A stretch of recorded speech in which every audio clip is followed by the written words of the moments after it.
Thank you, Amin.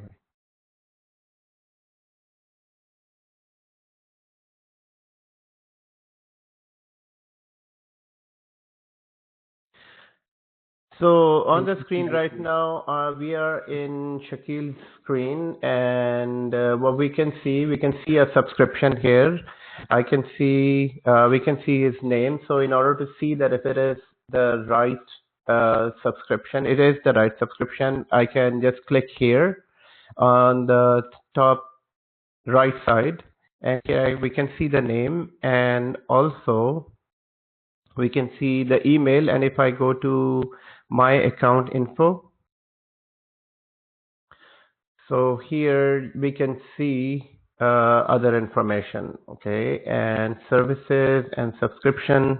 It seems good. I mean, it is good. This is how it is. How did you identify the subscription? Yeah, it's not here. It's not here. I'll show you where it is. So I'm just looking at other properties. So this is just simple properties. I'm going to go back here. So the subscription, we can see there are few ways. So I still have to go through this. So I'll take this opportunity to just go through here on the screen. So guys, once you have an account, and let me see. So guys, I need more and more interaction, please. We'll be going through many labs here, and I think I requested everyone to create an account and subscription and share a screenshot. So there is subscription ID below free trial. Is it correct? Yes. So I'm going to go through this. Just give me a minute. I'll go through this all at the moment. In a moment. Okay. So guys, nobody other than Shakil, no one was able to share. I think there is one more person who shared on WhatsApp. So probably maybe the time is too short between yesterday and today, and you were not able to get the time. Yes, Ashar also shared a screenshot. So please, for before the next lecture, complete all of the labs. Today we are going to complete a very important labs in this training. So we need more and more interaction. Okay. So this is the console. This is the console here right now, and we are on the console. So the very first thing is subscription. So Shakil already went to the subscription. So the way we navigate on the screen, guys, the way we navigate on the screen is like this. So very first time when you log in, you will be on the home page. So you will be on this page, home page, and on this page I can see that there is a subscription, but every time you don't see subscription right here. So sometimes you need to search. So this search right at the top here, you can type anything, whatever you're looking for. So this is my favorite place. This is actually Azure admin or architect's favorite place, because this search is very convenient, very easy. So all you need to type is subscription, and then it can take you there. And once you're here, once you're on this screen, then the most recent apps will be here. The most recent apps will be here. So this is one thing. And secondly, we can also go to the subscription from here as well. So this menu on this side, these are the most frequently used applications. And here you can see all the services. Here you can see all resources in use. And if you want to make this favorite, so favorite means the most frequently used applications are all on this side. So you can search and go to here, or you can go to search all services, and here you can search for any application and make it favorite. So that's three ways to go to this. These are three ways, and here you can just pin it as well. And the fourth way around this is I can go back here on the home, and we can create our dashboards here as well. So for example, we have 3 different departments, and 3 different people need to access this. We can go to the dashboard, and within the dashboard we can also pin that place where we need to go every day. So I mean, this is so convenient. So by looks of this, so I'm gonna make sure that if this subscription is fine and everything looks great, so here we can go back to home. So whenever you're lost in this, always go back to home. and then start again. So this will become more and more convenient every day. So here you can see this is a free trial subscription, and this is the subscription ID, and this is the admin account. For now, the cost is 0 because no services are used at the moment, and the subscription is active as well. So Shakil, your subscription is fine, and it's excellent. Okay, so I'll disconnect. I'll disconnect from this. Yes, please go ahead. 1 minute. I created Yes. two virtual machines. One I created, and then it was automatically configured with 4 CPUs. I was trying to create a second one. It didn't work. It didn't let me go. So I deleted that. Then I created another one which is only with 1 CPU. So this one Right. is using. Okay. Yes. So everyone, excuse me, everyone, the question is that Shakil created first one VM with 4 CPU, and then he was not able to create anything. So with a free subscription, the limit is 3 CPUs. So you can create 3 VMs with 1 each CPU. 4 VMs with 1 each CPU, or you can create 1 VM with 4 CPUs. So that's a limit on VMs in for the free subscription. So that is why you were not able to create any other VMs. Great. Okay. Now, so yes, go ahead, please. I'm sorry to interrupt, but I opened an account and I'm on a subscription, but my screen doesn't show active. So what I'm not doing? Okay. So your screen is not showing active, and it's a free subscription. Right. It's showing Azure subscription 1 and subscription ID. Its role says owner, but I don't. Did I do anything wrong? Okay, because I will. Doesn't say owner. Yeah, it says admin. It says admin. No problem. I will check your subscription as well. Just do you have TeamViewer? Okay, 1 second. Before you switch, yes. Adnan, there was one more question actually.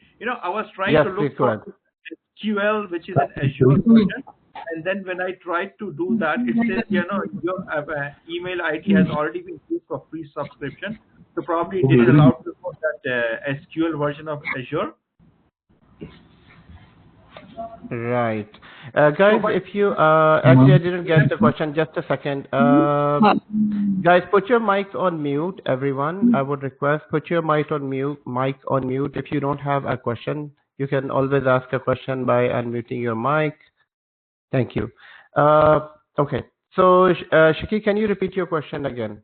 Okay. See, the way we have created an Azure account, I prepared one virtual machine and was trying to download the SQL Server 2019. Right. Then it gave me the option, like you can have an Azure free trial for that as well. When I tried to do the subscription for that, it says, oh, this email ID has already been used. You cannot use this for free subscription. So I believe maybe when this is already used, maybe in this subscription itself, can we add, like, you have opened already. Can we add this Azure database for SQL servers? Yeah, in this free subscription, you can add a SQL database, SQL server. Yes, you can. Okay. So you don't have to have a separate subscription for that. We can add it. No.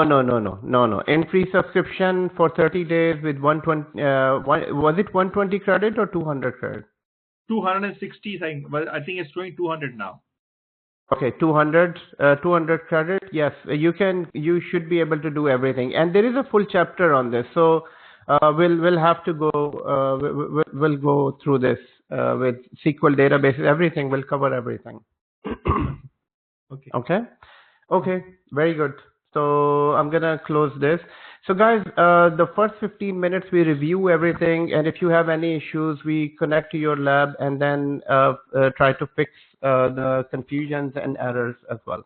Okay. Couple of just quick questions with regards to the yes, subscription. please. So yes. The account. Yes, go ahead. The email address and the password that I'm using to log into the portal is different than the subscription. My question is, so let's say if I want to share my my subscription currently, which is a free trial, with somebody else, I don't necessarily need to give them the access of my email and password. No, not at all. what we can do is we can give them a guest access with their own ID. So they can log into the subscription and they can, and then you can allow services, whatever services you want them to use. Okay. Like the reason I'm asking is, let's say tomorrow if I deploy something in with the cloud, and then I want to share resources, like I may not necessarily be the admin managing it, but I have an employee who I want to give full access. Right. Yeah, this can be done for sure. Okay. Okay. All right. Thanks. So subscription is different than the account itself. Giving access to subscription. Yes. Subscription is different from the account. And within the subscription, we can create as many users as we like, and then we can give them different type of access. But the first account, the owner of the account is a very, very important account. In all of the companies, we keep that account with maybe the CEO, maybe the IT manager, depending on, so that account is only with 1% or 2% maximum. Because that account has the enterprise access, and you don't want to give that account to anyone. Yes, of course, yeah. So that's what my question was at. Like that's the master account, the account, which has access to pretty much everything. Exactly. That. Okay. All right. Okay. Thank you. You're most welcome. Okay. So my question was, how many of you were able to create a subscription? Here I get an answer. So guys, please, next time when you log in, please log in with the name within Join Me. If you cannot rename your user ID, it might be good that if you can just close the link and open the link again, it will ask you for the name. So viewer 20 Riaz, okay, I'll try to remember. Viewer 20 is Riaz. Riaz, you were not able to create the subscription, but you did open an account. Okay, that is fine. And Asher, you created a subscription, excellent. And Viewer 20 is saying he's not on the WhatsApp group. Okay, so Amin Bhai, if you're online, please note these queries and contact the guys and add them to the group. We have Ajmal. Okay, so Ajmal asked the question, and then okay, and what else? Okay, so Ajmal asked the question, how do we create a management account on top of the subscription? Yes, management account access will go through that as well. Once we are on the Active Directory chapter, we will go into, because that requires more details in terms of user IDs and their access and different type of subscription and all that. Okay, so on the screen, everyone, so one question that I wanted to ask everyone is, and I'm going to open this question and we can decide that at the end of this lecture, that Friday night and Sunday night, is it good for everyone? For some of the students, they have requested that there should be one day in between. And so if let's say if most of the people agree, we can have it on Friday evening and Sunday evening. Friday evening and Sunday evening, that will give you one complete day of doing the labs, or we can keep it as is, whatever is decided. I think this has been decided before based on everybody's agreement. Okay, so this we can decide right at the end. Okay, and any other question, anyone, before we can start? आप messages लिखने के लिए message पे भेजा भी था, अभी message फिर से भेजा हूं कि मैं क्लास के बाद बताता हूं आपको चेक करके.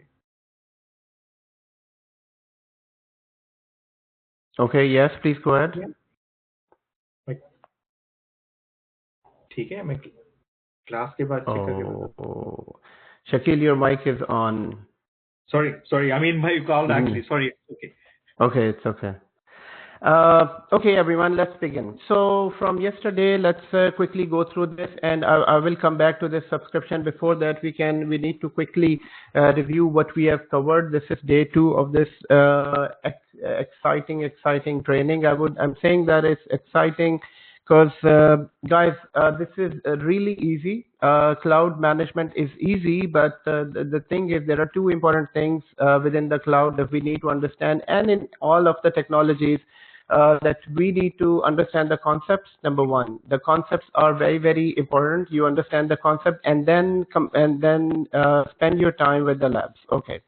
So yesterday we covered cloud computing technology.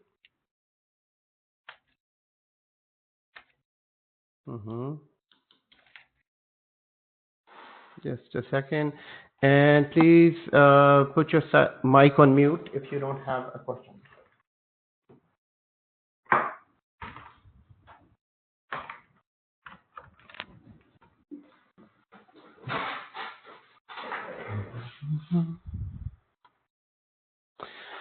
Okay, so here we are on the whiteboard.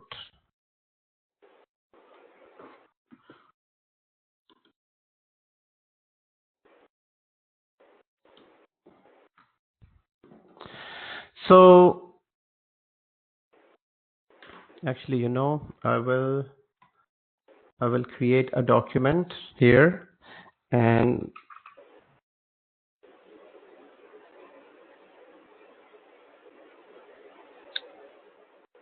I would request everyone, I think somebody just joined, and I would request everyone to put your mic on mute. So if you have a question, you're most welcome to unmute your mic. Okay, so this is, guys, day 2, cloud management training.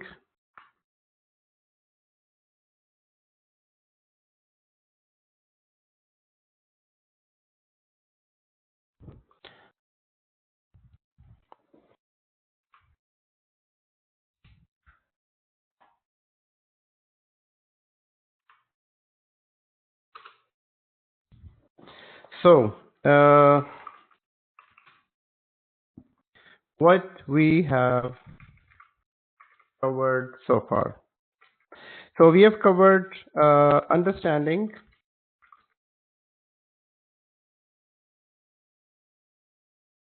cloud computing from yesterday, number 1.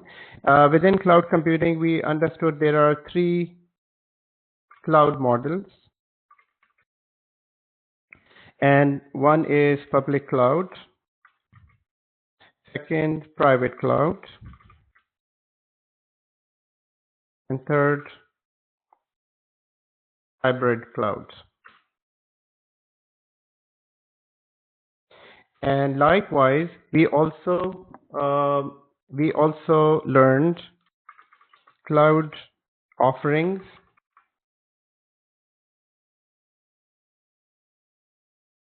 We also cover cloud offerings, which is, I call them packages.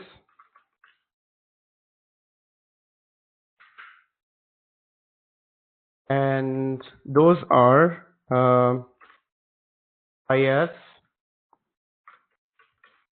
PaaS, and SaaS. So these are basic cloud offerings. Most of the clients start from IaaS. So once they are new, they mostly start from IaaS. So here I'm going to say most clients start with this option in cloud. So guys, yes. Information infrastructure, infrastructure as a service.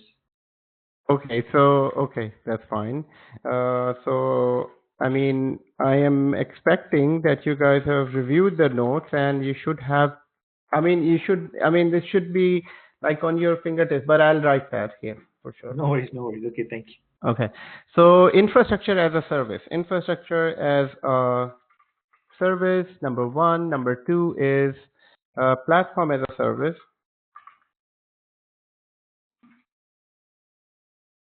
Number 3, and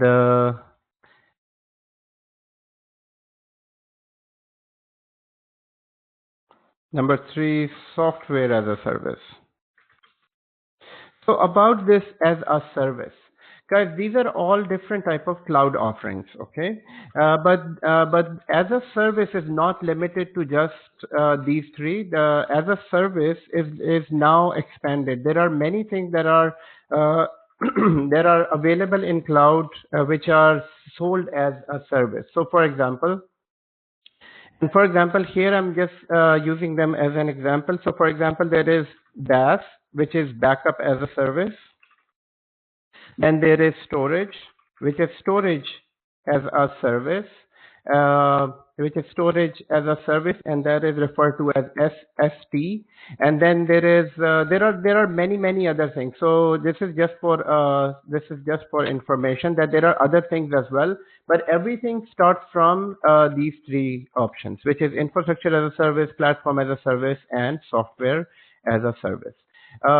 So the next thing that we discussed was Azure as cloud platforms. So the cloud, and these all cloud offerings are being offered by public cloud, private cloud, hybrid cloud, and IaaS and PaaS and SaaS. These are common for all cloud providers. So cloud providers, just like MSPs, so there is something, these companies that first of all, we have major cloud providers, which are Azure, number 2, AWS, and number 3, there is, guys, put your mic on mute, and so Azure, AWS, and GCP. So these are major cloud providers. And under these cloud providers, we have some other companies that are called GCPs. Those are called cloud service providers, CSPs. So cloud service providers. Now, who are these people? These are those people that are partner to these big companies. For example, I mean, you might have heard a name called MSPs. So before CSPs, there used to be MSPs. Actually, MSPs are still there now. MSPs are those, and MSPs are managed service providers.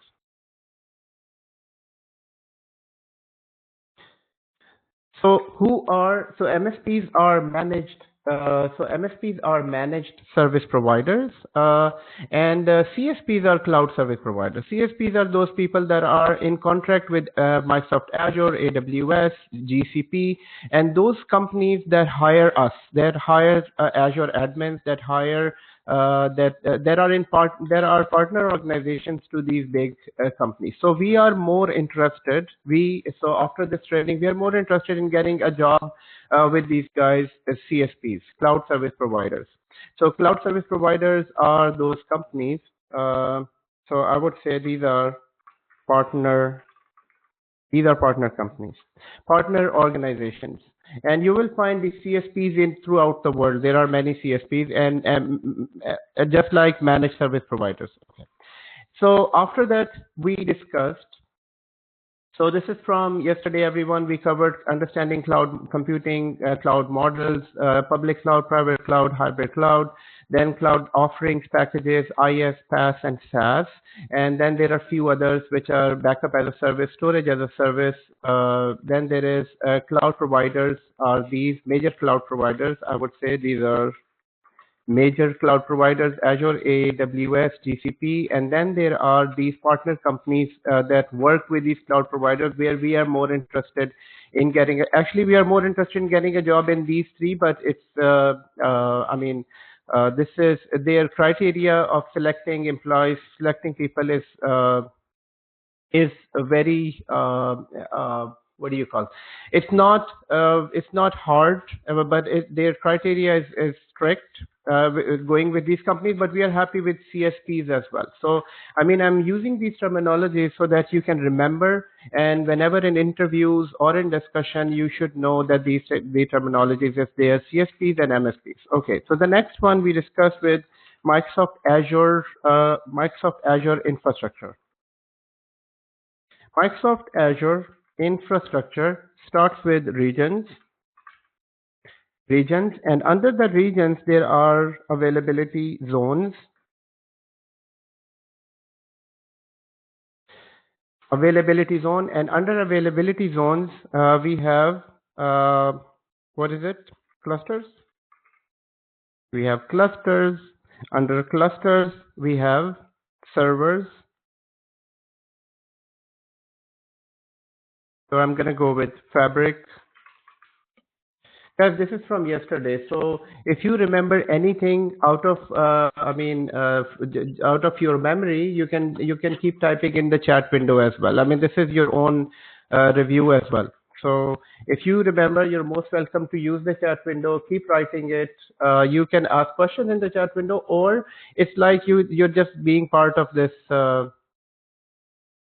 this review.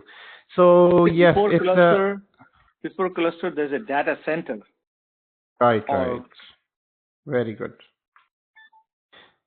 Before cluster, there is data centers, data center 1, data center 2, then there are cluster, fabric controller, then under that there are servers. Okay, and under servers are connected to orchestrator,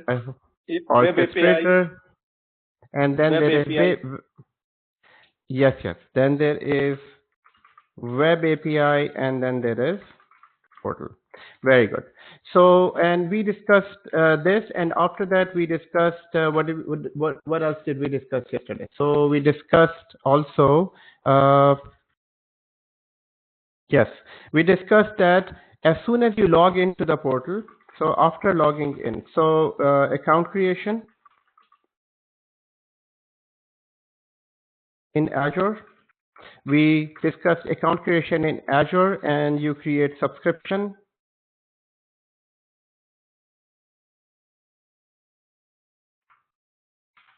We create subscription, and under the subscription, once we log in, so log into Azure, the very first thing we do is create a resource group.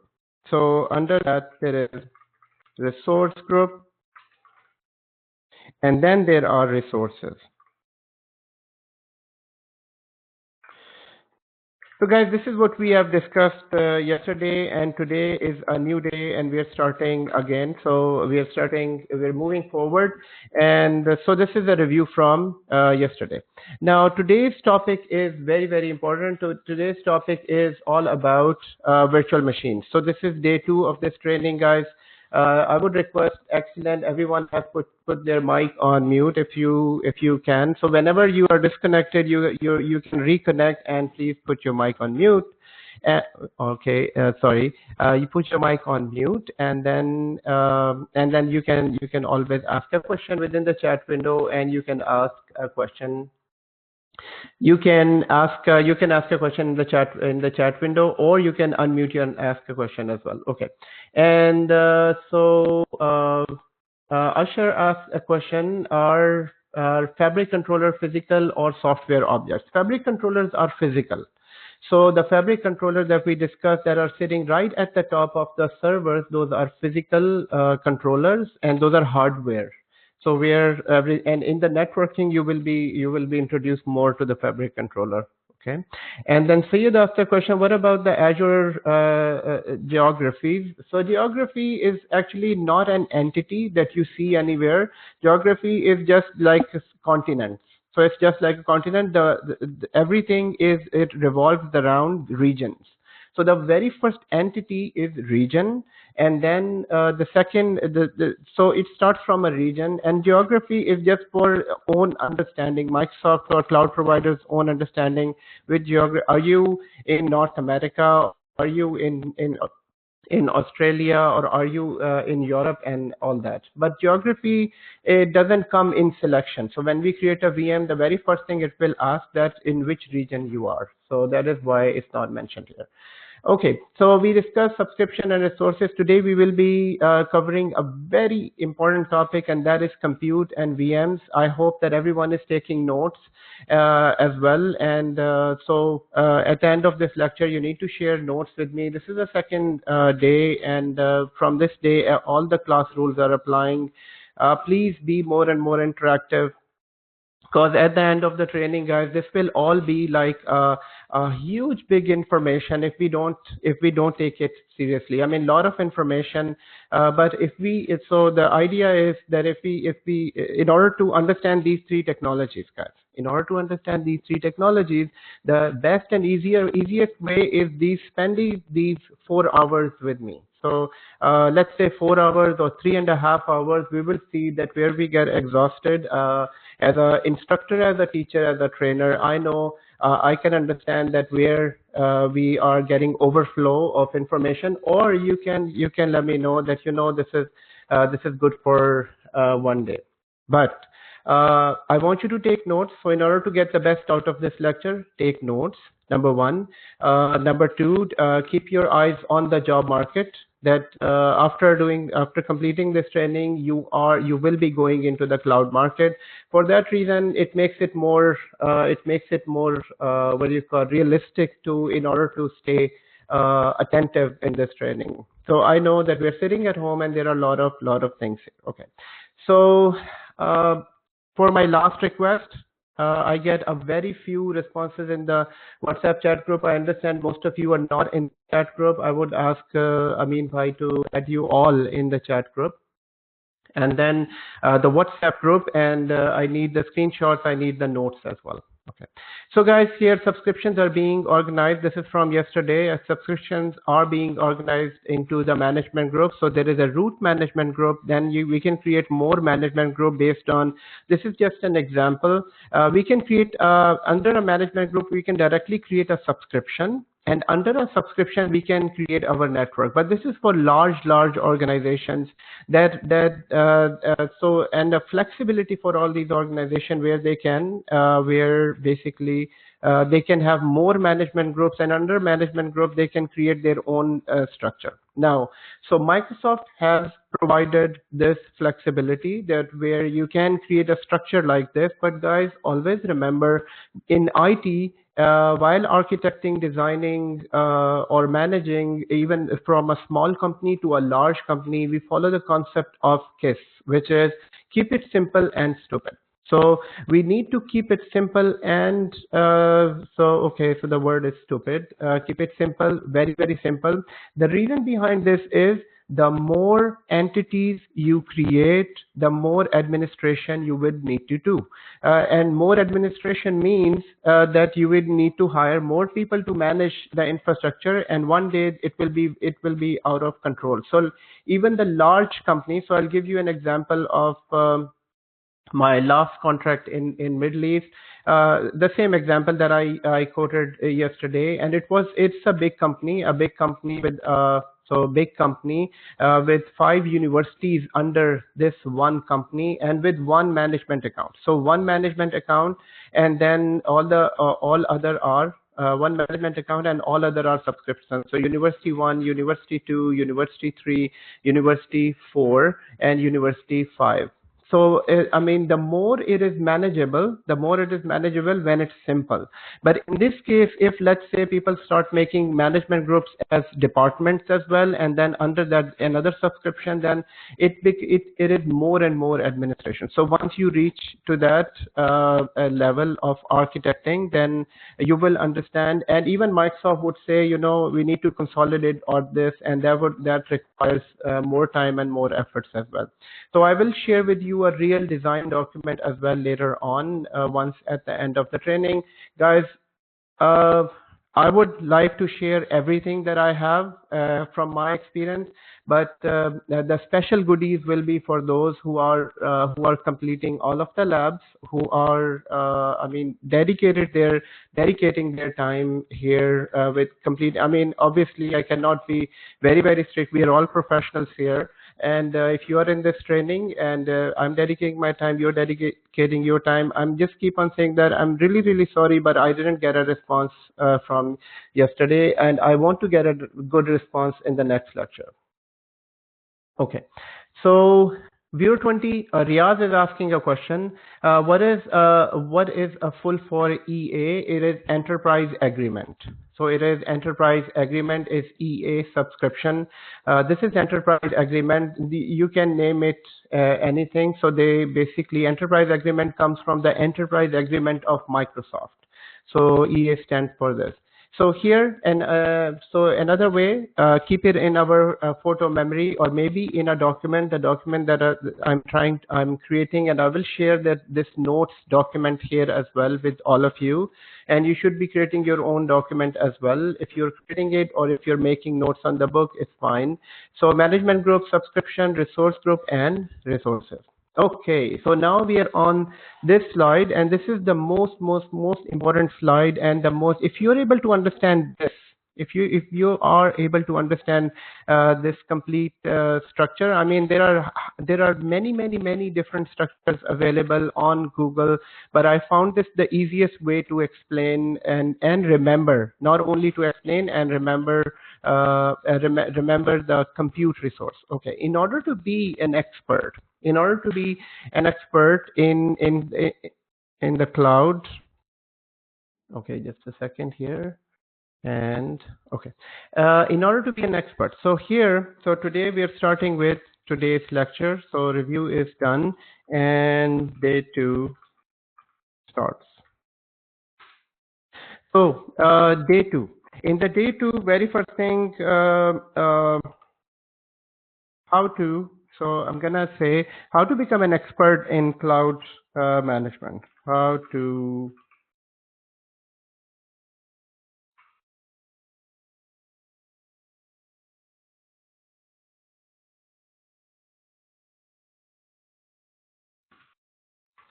cloud management. So guys, we need to first of all start this journey with becoming an expert in 3 areas. So 3 areas being compute. We need to be an expert of compute, number 1, and number 2, storage, and number 3, networking. So these are the 3 main areas. These are the 3 vital signs. Just like doctors use the term vital signs. Look at the person. If somebody is in an accident, look at the vital signs. So these are 3 major areas that we need to become an expert. So the first area, today we are discussing this first area, and all of the services are connected to these 3 things.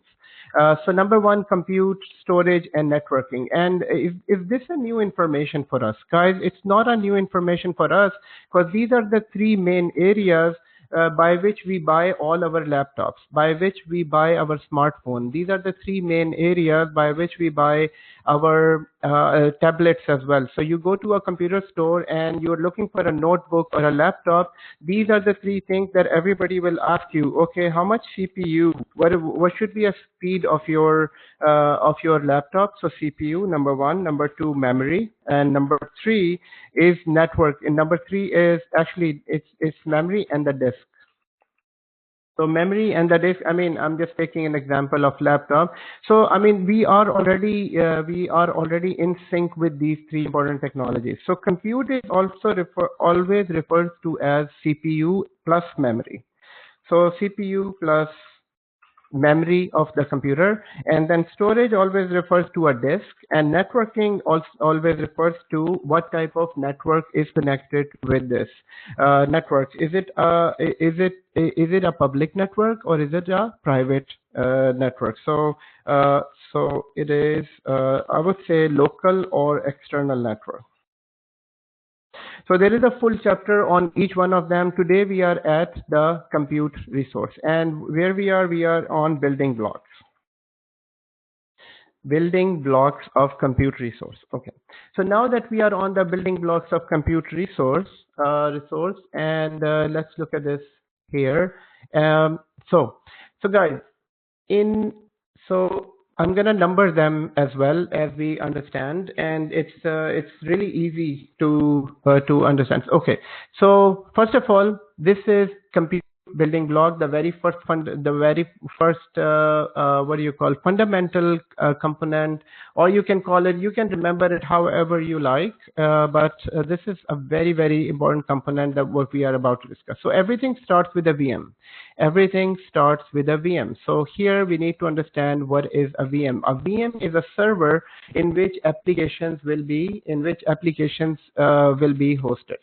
Now, in order to understand the importance of VM, let's understand importance of VM right here. So VM is a server Number one. So most of us are aware of what is a server. Now, server for these organizations, server for all these organizations is revenue. So server means revenue for all organizations. Why? Because their applications are all attached with the server. And who else is important? These servers are connected to end users. So these servers are all connected to end users. So this is an end user that is connected to the server to use their services. Now that can be eBay, the user is going to ebay.com, a user is going to netflix.com, user is going to kgg.com, user is going to olx.com, and all these websites where millions users are connected, basically they are all connecting on the server. And in a virtual world of cloud, this is known as a VM. So you can see the importance of this VM. If this VM goes down, the users will be disconnected, and basically there will be a loss of revenue for this organization. So the VM is very, very important, and in the VM, the VM is very, very important. So it is very, very important to keep this VMs 24/7. This is our duty as a cloud admin. So 24/7, the VM should be on and healthy. So it's not only on, but it should be healthy as well. Okay, so on and healthy. And how do you keep it on and healthy? So let's take an example of your own laptop. So our own laptop, Microsoft made it very easy for us. Microsoft made it really easy for us to maintain our laptop. So most of the time, okay, just a second. So, okay, so okay, I'll take your question. Human asked the question, what is the meaning of the building block? Building block simply means the basic components of VM. So just the basic components of VM. So just is that simple. So okay. And Riyadh said that I have notes from the yesterday, but for reason on WhatsApp. Okay, that's fine. You can all just share the notes with me. Okay. So guys, here what we are discussing here, the importance of VM, and VM needs to be on 24/7, and we need to establish this context around this VM, because VM is basically the revenue for organization, and VM is our job security as well. So as long as the VM is on, your job is there. And as soon as the VM dies, and it keeps on dying in your hand, definitely that person cannot stay longer in that organization. So being the cloud admin, yes, you are responsible for this complete cloud. You are responsible for the cloud, but in the cloud, the most important thing you are responsible is for these VMs to run. Why? Because these VMs are producing revenue, and at the same time, these VMs are producing is actually your salary. So your salary is coming from these VMs. So these should be on, these should be healthy. Now, so how can you make them healthy? We make them healthy exactly in the same manner as we take care of our notebooks. Okay, I know that most of the time we don't take care of our notebook, these laptops. But Microsoft takes care of this laptop for us. For example, they keep it updated all the time. So nowadays, before long time back, Microsoft used to ask that if you want to update your machine, and it was manual update. Nowadays, Windows 10 automatically updates itself. So it will keep on updating itself. Number one. Number two, antivirus. We need antiviruses on our notebook, and we all have antiviruses on our notebook, because the more we are closer to internet, our internet is fast. We have 50 MB or 100 MB internet. At the same time, it is open to millions and millions of viruses, viral attack on our machine. For that reason, we need antivirus on this. And antivirus, these agents are there. We have updates on this, and then every now and then we also should backup of our personal stuff on our home notebook. Most of the time we don't take backups, but guys, it's that time when the notebook dies. So every now, all of us, almost all of us, have seen one time or another notebook dying on us. And the very first thing that dies is all of the information with the notebook. So so for that reason, and it is at that point then we take backup. So how do we take backup of this home notebook? We buy a USB and then try to keep all the files in the USB as well as soon as it dies. So basically these are the things to make it healthy. Number one, updates. Number two, antivirus. And number three, backups. And number four, we keep on monitoring our notebook. So every day when we log into this, I mean, unconsciously we monitor our notebook as well. I mean, how do we monitor? So if my laptop is slow, then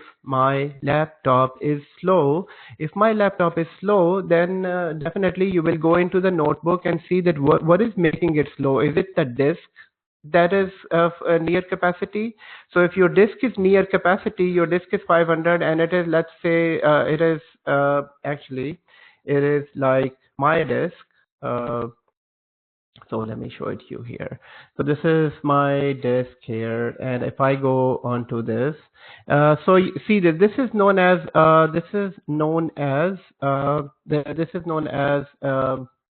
almost 11 GB free. So it's almost near capacity. I mean, these are the things. Or we can go to the task manager within my notebook. So within all of them, within your notebook as well, you can go to a task manager and you can see the performance. And within the performance, it shows us that here CPU is near 50% used. And the memory is like 41% used, which is 41% used, and the disk is 0% used. So this is how we can just keep an eye on this system. So keeping this all in mind, so monitoring a server is not a new thing for us. So we are dealing with this every day. So having said that, managing a server is not an issue. It is exactly like managing your own notebook.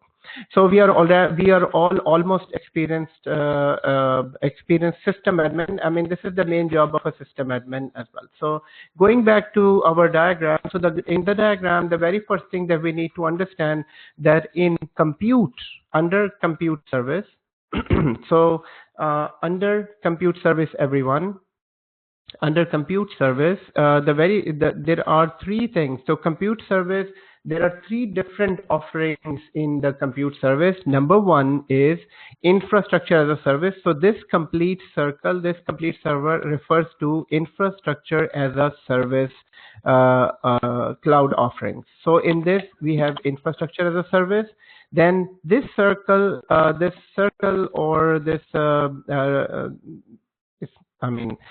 this rectangle type of shape, this square type of shape, this refers to as PaaS. This is PaaS offering. And the third one is SaaS offering. So under compute resource, we have all three types of offering, and this is SaaS offering. This is SaaS offering, this is PaaS offering, and actually this is serverless computing. Okay. So within IaaS, the very first thing is, so always remember now, is IaaS is always equal to everything to do with a VM. IaaS is everything to do with a VM. So in interviews, in companies, wherever we go, and they are referring to, have you worked with the IaaS services? So your answer is, if you have ever even created one VM in the life, yes, you can say, yes, I worked in IaaS. And what did you work in IaaS? I worked with 300 VMs. So everything to do is IaaS. Okay, so IaaS is equal to VM. So everything to do with the VM. So let's say once we create a server, once we create a VM, the very first thing that happens to a VM.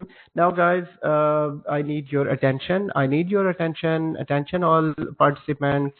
And so the very first thing that we need to remember is VM. As soon as we create a VM, there are two disks created with a VM, and a storage account is created a VM. So the very first disk, that is known as that is known as, number two is that is known as OS disk. So this is where the operating system is. And so guys, why are we learning this? We are learning this so that we can become an expert of this. And why do we need to become an expert? Because we need to troubleshoot this. So if you know this to this level, if you know this resource, this compute service on this level, everyone, and we are getting some background noise from Riaz. So if we know this on this level, you will be able to troubleshoot it. Guys, the reason we are going into this depth is to basically become an expert troubleshooter. And okay, so that we can become expert troubleshooter on this. So the very first thing, when the VM is made, what happens is it creates two disks. Number one, OS disk. Number two is the data disk. The data disk is optional. This disk is created whenever we need it to be created, but the one disk that is created is this, and it stays in the storage account. So it stays in the storage account. We created a VM, it created a disk, and it stays in the storage account. So the only three things to remember. Now that we have created this VM, then just like our laptop, we need antivirus on this. We need other agents on this, and these other agents are known as VM extensions. So this other agent is known as VM extensions. So VM extensions are basically nothing but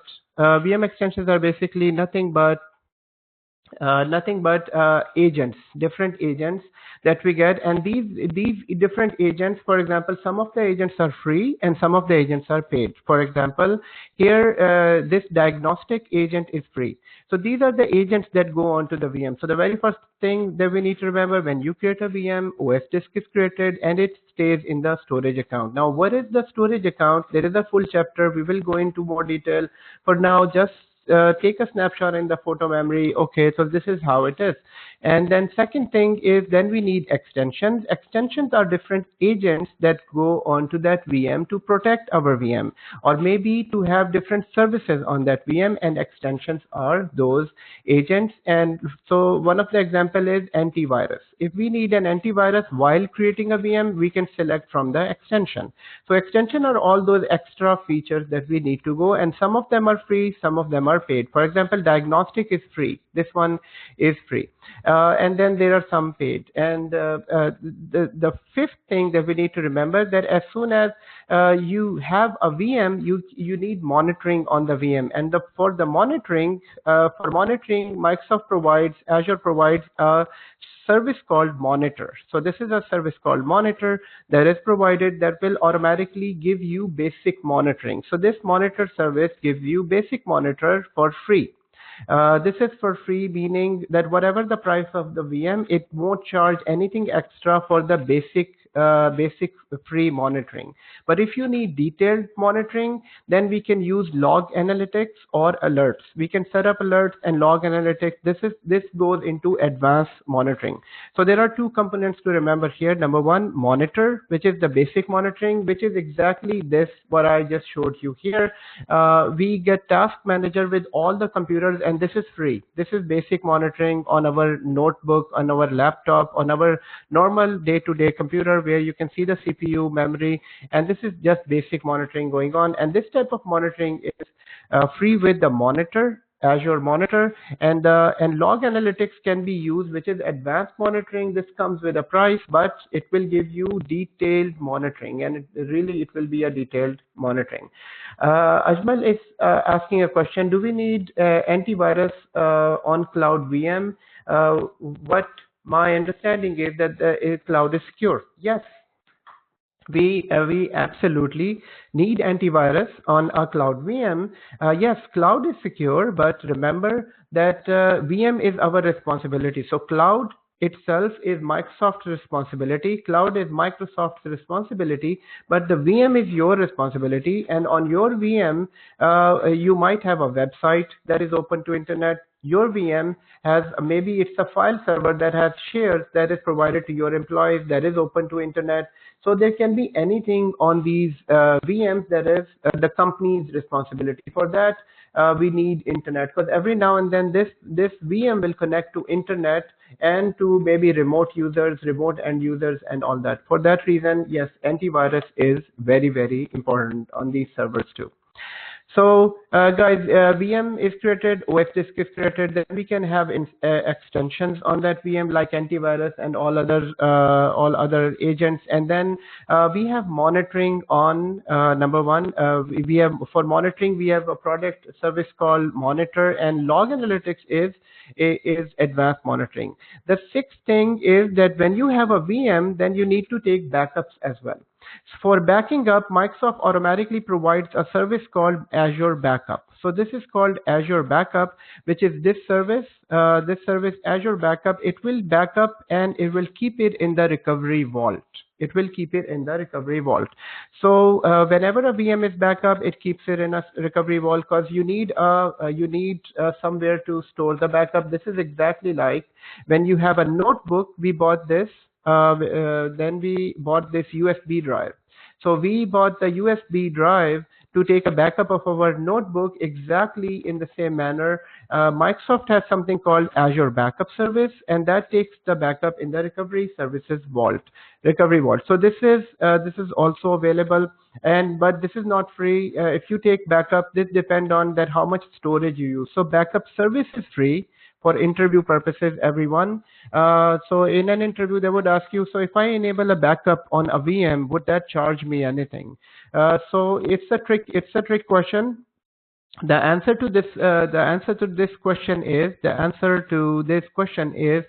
yes. Backup service is free. So backup service is free. The service that is taking the backup is free. But what is charged is the storage.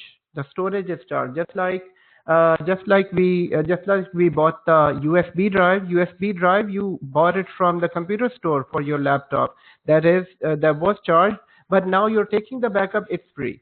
So the backup service is free, and recovery services vault is a storage space where it is where we take the backup. So Ajmal also asked a question. They referred vault in the instant recovery. What is that? So here, guys, vault is guys, always remember this vault, recovery vault. They call it vault. I mean, in real life, what is a vault? Vault is, most of the time we've heard that in movies, or people who might be working in banks, they know vault is a place where they keep things secure, which is locked place, which is maybe made up of steel and all. So here, recovery vault is nothing but a storage place where we keep backups of the VMs. So now there are two storage places within cloud. One is known as storage account. This is one storage place where we keep OS disk and all. And in the next chapter, we will see what is the storage, and we go into more detail about storage. But here, remember that there are two different storage on this slide. One is called recovery vault. It is a storage space. It is nothing but a disk. It is nothing but a disk, but this is only used for backup. We don't keep anything other than backup within the recovery vault. So now, what do we need to remember about backup and recovery? Number one, VMs can be backed up by Azure Backup. Number one, it's a service, it's free, but we need to pay for the recovery vault. So recovery vault is there. And number three is site recovery. So this is known as ASR. This is in general, this is known as ASR, Azure Site Recovery. Azure Site Recovery is also part of the backup, but this is mostly used for disaster recovery. And we will go into more detail about this, but in a very short explanation here, let me go out on the whiteboard here. So on the whiteboard, we need to now remember that when we have a VM, VM's disk is stored in the storage account. So we need to start using these terminologies. Storage account is that place, is that disk. So storage account, I'm going to just refer to as a disk. In interviews and discussions, we don't refer to storage account as a disk, but you should call them a storage account. Storage account is that place where the OS disk is sitting for this VM. So OS disk, remember that this is a VM and it needs to have either server 2016 or maybe server 2012. and any operating system that it has for use. So server 2016, and that 2016 disk is in the storage account. Now that we need to take the backup, we can take the backup by using the Azure Backup service. So I'm going to call this Azure Backup service, and that Azure Backup service takes the backup. So here it is Azure, and let me fix that. Okay, so within this, it takes the backup in another storage, and that is known as Recovery Services Vault, which is Recovery Vault. And Recovery Vault has a disk. Now, what is the major difference between this storage and this storage? So remember that this is a backup. This is comparatively a cheaper storage. This is cheaper storage as compared to the SA, which has the operating system. So since it is a backup is being taken here. Now, the third thing that we discussed about this is we need to know what ASR is. ASR is Azure Site Recovery. So this is Azure Site Recovery.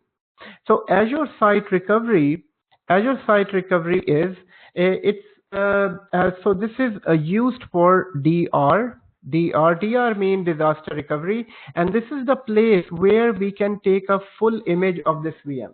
We can take a full image of this VM. So let's say this VM is running. This VM is running. Now, what is a DR? DR is disaster, refers to as disaster recovery, and disaster recovery simply means that if this VM dies for any reason, if this VM is crashed for any reason, and what are the reasons of a VM to be crashed? So the reason for this VM to be crashed can be many. It can crash because of the disk failure. It can crash because of the disk failure. It can crash because of the CPU failure. It can crash because of the mainboard. And I'm just using all and everything. So these are the internal hardware failures. Or it can crash because of the natural disaster. Maybe this complete data center went down, or maybe electricity in this data center went down. So for many reasons, this is crashed. And what is the importance of this VM? This VM is very, very important because this is a VM for eBay.com. eBay.com, where they have million hits or maybe millions of hits every day.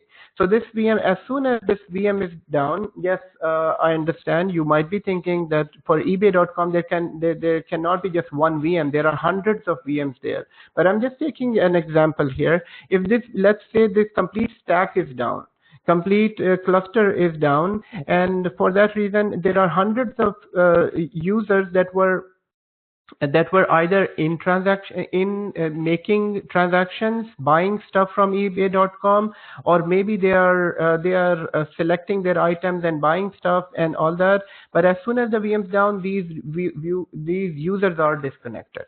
Okay, so for that reason, you have a backup. But what can a backup do? A backup it will take hours before this VM can come back because you need to restore it from the backup. This is one.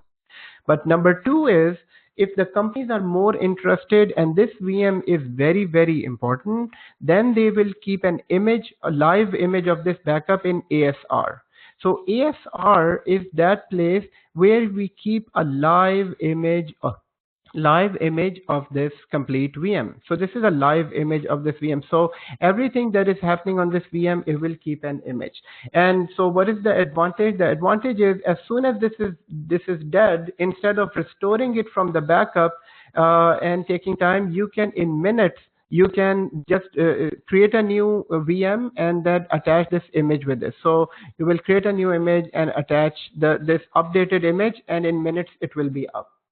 So this is an advanced backup option and disaster recovery option, and this option is more expensive. So this option is more expensive. This is free.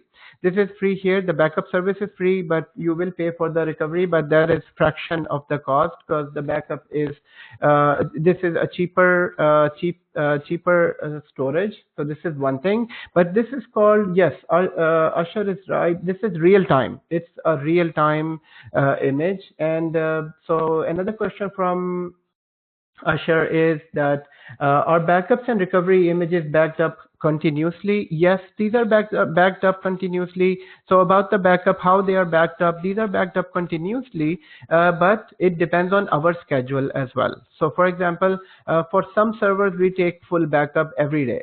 For some servers, we take full backup every day. But for some servers, we take weekly backups. So there are all these different types of servers. So some servers are critical, some servers are not critical. So depending on that, all companies have their own different type of schedule.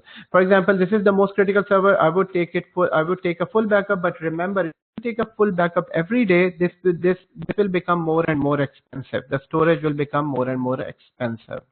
So guys, on this slide, we have learned how many things. Number one, VM.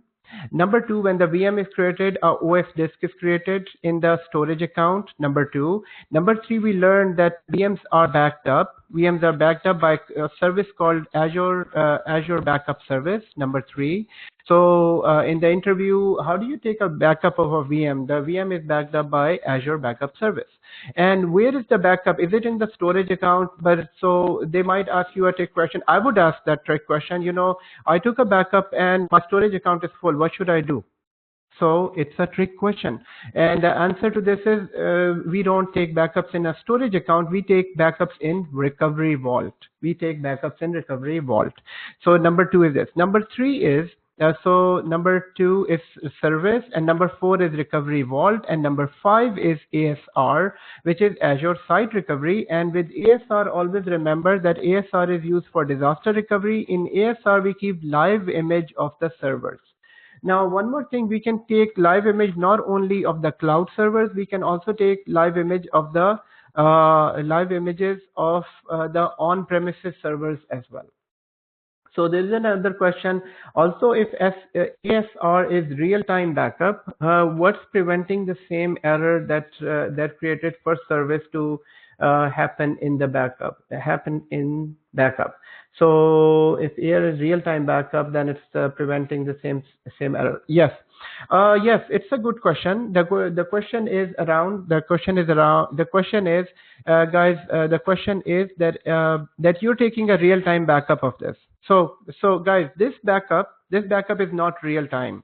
The backup that we are taking, so the VM and the recovery vault, this is not real time. This might be maybe 12 or 10 hours behind, because you're taking backup once a day. You're taking backup once a day, maybe every let's say 2 a.m. at night you take a backup. So which means that if the server crashed next day in the afternoon, it's not a real-time backup. You will still lose something. But here this is a real-time image, and that is why this is more expensive. But the question is, from Asher, the question is that what happens if there is a failure within the operating system and that failure is replicated, or maybe there is a corruption in this server on a software level. I would say this is a software level corruption. Yes, that corruption will go on to the CD as well. Yes, it will go on to the image as well. But guys, think of all other type of failures. I mean, it would be rare. Yes, I'm not saying that it is not possible that there can be a corruption here on the server. That corruption will be replicated, but that's a software-based corruption. But think of all other disasters that you're protected against. You're protected against hardware failure. You're protected against natural disasters. You're protected against the complete rack failure, complete data center failure. So there are all those other failures that you are protected against. Yes, you are right. If there is a corruption on the server on a software level, that will be copied on this image, and this is part of that 10% that nobody has control over. So all companies, even Microsoft, even everyone, they know that there are few things that nobody has control over. This is one of those things.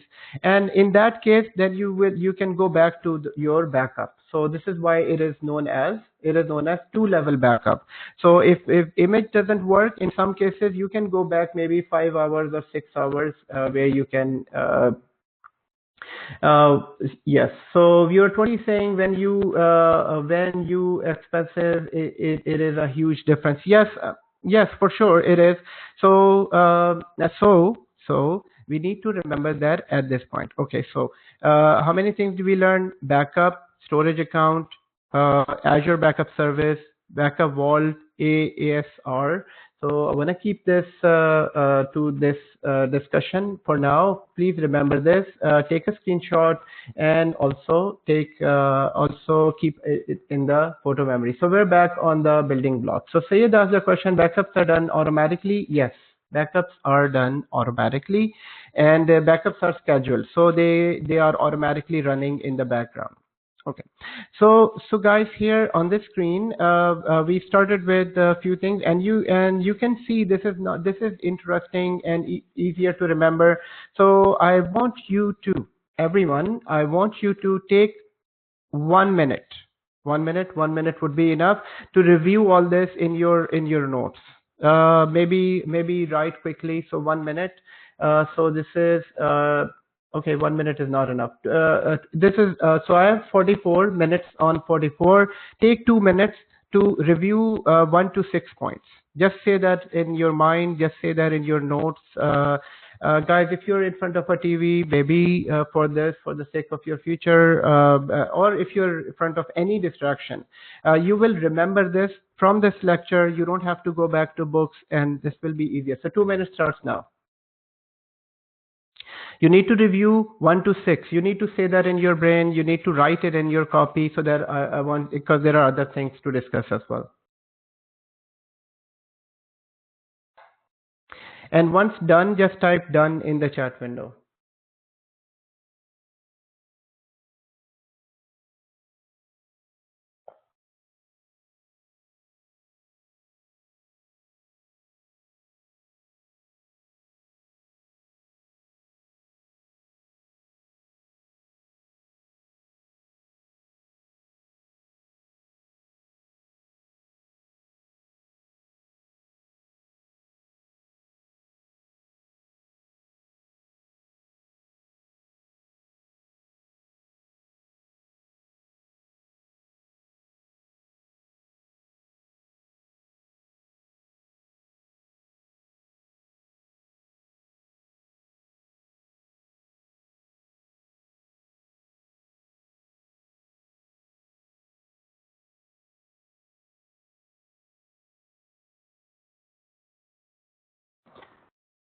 Okay, everyone, excellent. If you have reviewed, nobody has typed done in the chat window. If you're not either you're not reviewing it, or let's go forward. Thank you, Usher. Thank you, viewer 20. And viewer 20 asked a question, which is viewer 20, I think, is Riaz. Riaz is saying data VHD is virtual hard disk. Yes, they use VHDs. They use VHDs here. Thank you, Usher, Riaz, Shakil, and Sayed. So for everybody else who is joined to this training, please be more interactive here. It's not difficult to remember, but if we can go by, thank you, Maria, as well. So if we go by this small little pieces of remembering, guys, trust me, this cloud technology will become more and more simpler on hand. It will be just like playing with very, very simple tools. Otherwise, guys, these are so many services in the cloud portal that this is why even experienced people won't be able to perform simple tasks when connecting 10 different services together. Okay, so what we have learned from this slide so far, we know that the VM is created. Thank you, Atif. VM is created, and the VM, as soon as the VM is created, OS disk is created. Where is it created? It is created in the storage account, and then with the VM, we can install different type of agents. Those agents can be VM extensions, and then we can have basic monitoring. Basic monitoring is free, and advanced monitoring is not free. We can enable advanced monitoring as well, and then we can take backups. And with the backup, we use backup service, Azure Backup service, which is free, but we can take backups within the vault, which is paid. And then we can also make use of ASR. ASR is mostly used for disaster recovery. So this is disaster recovery, and also ASR is used in migration. So when we are on migration, when I will explain migration at the end of this training, ASR is used in migration heavily. Because with ASR, we take a full image of the physical data center. All the servers we make an image, we bring it to cloud. We make an image, we bring it to cloud. This all happens in ASR. So, okay. So now that the VM basic functionality is running, now the next step is to have scale sets to scale these VMs. So Microsoft provides something called VM scale set. With scale set, what it does, that we can scale the VM. Scale VM meaning based on the requirement of the VM, based on the requirement of the VM, based on how heavily VM is being used or the server is being used, we can increase the number of servers, or we can increase the number of resources. So let's understand this on a whiteboard here. So now VM scale sets. So VM scale sets is an option. VM scale set.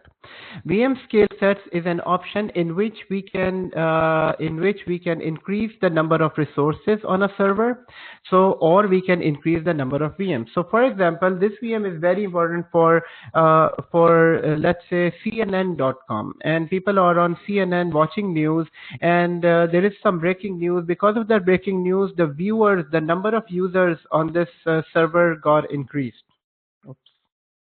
The number of users on this server got increased, and because of that, there is a huge demand of CPU or VM. So so Microsoft Azure provides this option where we can scale out these VMs. So scaling is of two types in IT. One is called scale out. One is called scale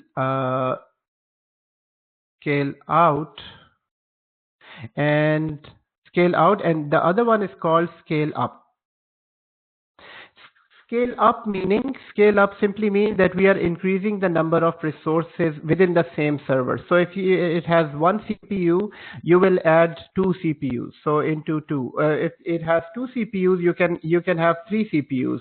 Or maybe if it has memory of let's say 32 GB, I can increase the memory to 48 GB. This is known as scaling up. Scaling up, remember the arrow, remember the image here. Scaling up means like this, and scaling out means increasing the number of servers. So scaling out means scaling the number of servers, second server, third server, fourth server, fifth server. This is known as scaling out. So scaling out is of two types. Scaling has two types. We can scale up or scale up. Right, so we can scale out and scale up. So this is an option provided by VM scale set within this, and the third option is which is known as availability set. So we can create availability set of these servers as well for high availability. For high availability, so if it is an availability set, then what happens is with the combination of availability set and scale set, we can create auto scaling. So this scale set is an option in which you can scale out a VM or scale up a VM. I can increase the resources, or I can make different VMs. I can have a cluster of this VM. Same VM I can have 10 times within this, but auto scaling is an option that is intelligent option. So auto scaling is an intelligent option in which it will automatically scale out servers based on the requirements. So let's say it's a holiday season. Let's say it's a holiday season, and then on this e-commerce side, or maybe eBay.com or Amazon.com, now we are expecting that this weekend there will be millions and millions of hits. So we can automatically set up formulas in auto scaling that as soon as the CPU on this server reaches 70%, automatically add another server, and if it reaches 70% again, add another server. It keeps on adding servers as soon as the requirement on the server is required. So there is a requirement on the server, and the beauty of this auto scaling is that it can automatically downgrade as well. So as soon as it reaches 30% again, start reducing the servers. So guys, this is that huge big selling point why companies are moving into cloud. This is one of those huge big selling point. Now think of this as physical data center. In a physical data center, this will take months of planning and then huge big revenue, and you cannot scale down. You cannot scale down. Once you buy a $5,000 worth of a server and then you invest on 15 servers, who will take it back? Nobody is going to take it back in a physical environment, but in cloud environment, this is automatic process, and we will configure scale sets as well and auto scaling. So remember this. So three things we discussed here. So Riyadh asked the question, when I scale up, does what size hard disk and memory? When I scale up, does it change the size and memory? Yes. We can change the hard drive. We can add hard drive, or we can change the size of VM as well. 2 CPU VM, 3 CPU VM, 4 CPU VMs. Okay. And then another question: when it gets downgrade, do we get set date in VM? Yes. We can set a date as well. With auto scaling, there are many options. We can either go by percentage of use of services, or we can also go by the date and time as well. So this Black Friday, let's say, so I want to start this auto scaling on the Friday evening, on Friday evening, and ends by Sunday. Sunday evening. So you can set a date on this. So availability set. Scale sets are used. Scale set. Okay. A moment of silence, because maybe yes. So just to bring everybody back, because I know there is a lot of explanation here. So here, guys, we discussed about the VM, we discussed about the scale set, we discussed about availability set, and we will be doing a practical on this. There is more on this availability set as well. The availability sets are of two types. There is something called fault domain, and there is something called update domain. There is something called fault domain, there is something called update domain, and I will go into more detail within the slide. But the combination of two will provide us auto scaling option. Now, auto scaling option, remember the example of eBay.com on a busy Friday or a busy holiday season. And then the second one is VMs. So on the VM, we can have some automation as well. For automation on VM, Microsoft provides a service called Azure Automation. With Azure Automation, you can basically install agents automatically. You can uninstall agents automatically. You can do a lot of stuff with automation as well.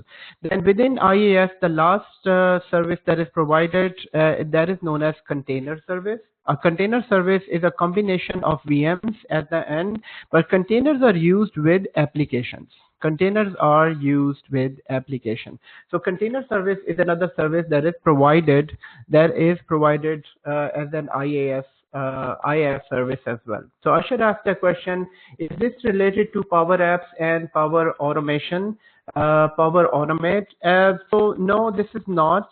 This can be used, but this is a very small piece of DevOps where you can use Power Automation. There are actually more sophisticated tools for automation in cloud, like Terraforms, and there are other companies as well. But this is like basic automation, automation of agent, basic automation of extensions and changes. So this provides basic. Shakil asked the question, request for a break at 7:58, please. Okay. So how much time do we have? Let me see. 57. So it's almost 1.5 hours. So in 3 minutes, we'll go for a break. In 3 minutes, we can take a break of 10 minutes. And then we can have another 10 minutes break later on. So, okay, let's take advantage of this. So guys, containers are used for application. There is a full chapter on this. Don't worry about this at the moment. So I'm not going to go into more detail at the moment. We will understand containers later on. So these services are offered in the infrastructure as a service. So right here, we discussed about scale set, availability set, auto scaling, and container service. Now, these are all connected by using a network interface card. So by using a network interface card to a virtual network. So just like our laptop at home, we connect it to our Wi-Fi Why do we connect our laptop to a Wi-Fi? We connect our laptop to a Wi-Fi to connect to internet, to use to Google something, or to connect to internet. So this is exactly the case. VMs have network card that connects them to the virtual network of cloud. So they connect them to the virtual network of cloud. Ajmal asked a question, difference between availability set and skill set. Yes, Ajmal, there is a full slide on this, and I will shed more light on this later on. Skill set, okay, so since you asked a question, skill set is very simple. Skill set will increase the resources, decrease the resource. If you're looking at the mouse on screen, increase, decrease. Whereas availability has two different domains. It protects us from the hardware rack failure. If one rack goes down, it will move the machines to the other rack, and it also protects us against the updates of a server. So if 5 needs update, 3 of the servers won't be updated in one rack, and the 3 of the, so I will explain that in a moment. So 1 more minute for a break. So guys, we have VMs connected to the network, and from there they can be connected to app service, cloud service, and service fabric. So first of all, app service. App service is basically, in this service, we can basically host web apps. We can host web apps, and we can host mobile apps. So mobile apps, we can host web apps or mobile apps within this. Okay, and so as Sayed asked the question, AS is also used for DR. Yes, ASR is used for ASR is used for DR. What do you mean by AS? AS, are you referring to ASR, Azure Site Recovery, or are you referring to something else as AS? Availability set. Availability set is used for high availability, but not for disaster recovery. This is a different option. So yes, availability set is not used for disaster recovery, but high availability of that VM. Riyadh asked a question, network interface, it comes with IS or PAS. Network interface it comes with all of them. So it comes with PAS and IS as well. Let's go for a break, everyone. And whoever is here, you can keep asking questions. I'll be here as well. So let's this is a 10 minutes break, everyone.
Hello? Adnan, can I ask a question? Yes, please go ahead. Ask a question. Thank you. First of all, I mean, I'm blown away with the information that you're giving us. This is very good, very clear. I'm not coming from non-IT. I mean, I'm getting it. The one thing I want to say, the building block diagram that you have on the screen. So I made a note. Like what comes in the IaaS, VMware, VM scalable, auto scaling, blah blah blah, all those things, and PaaS also. So the whole thing is a SaaS when it comes to the everything. Software as a service means the whole building block is a SaaS. So SaaS is basically SaaS. Yes, SaaS, you can say not only this, but it includes everything in the storage. It includes everything in the network. It includes the complete cloud. So in the background, it's the complete cloud. Backup, monitoring, everything. Not only on this slide, but there are 20 different services in storage and 20 different services in network. So altogether, 150 services is SaaS. Okay, got it. All right. Okay. So on the PaaS is just this one, right? App services, cloud services, and fabric services. PaaS is this services here, but PaaS also has storage components that we will learn in storage, and PaaS also has networking components that we learn in network. But for the compute related, these are the services for PaaS. Oh, okay. All right. Thank you. So your subscription is working fine?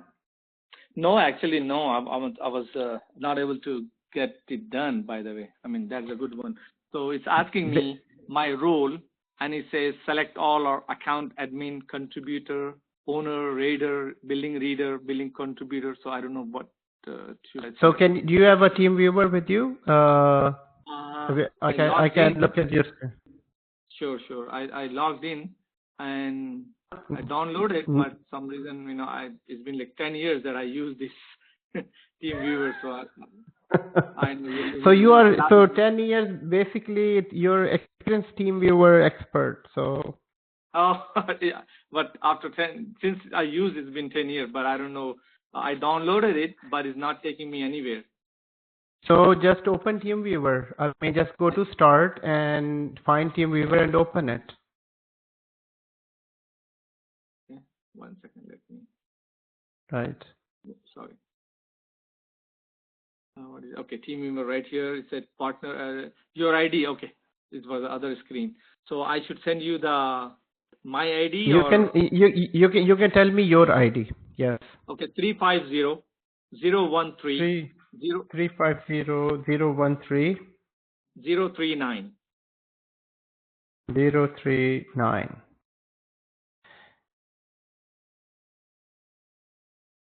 And the password?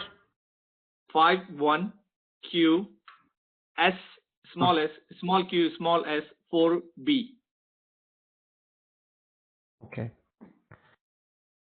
So we are here, and can you open the subscription screen, please, where you are stuff.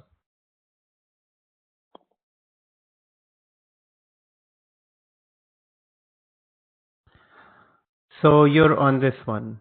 So here it says pin to dashboard. We don't need this. So you're the owner. It is working. What is wrong with this? It's active, and Shakil says in my role, it says something else. I'm like, it says admin. It says admin, but it's fine. I mean, okay. there is, yeah, it's fine. There is no, you're the owner. He's the admin.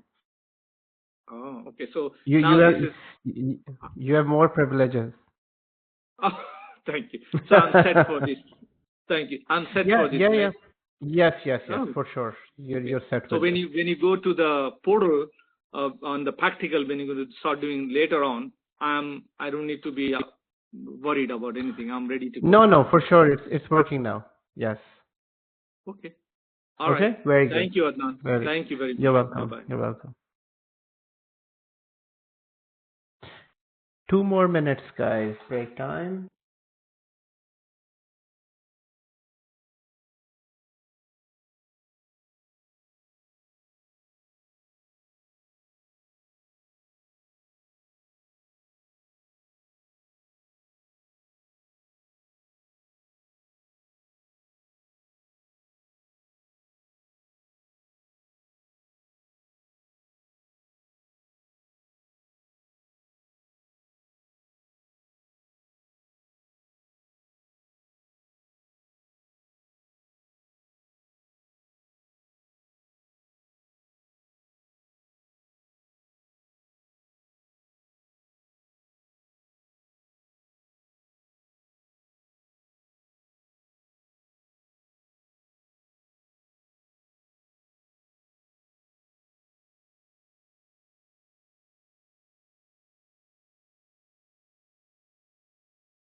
Hello, everyone. Welcome back after the break, everyone. I hope everyone is back. If you're back after the break, please type yes in the chat window, guys. We need more and more interaction.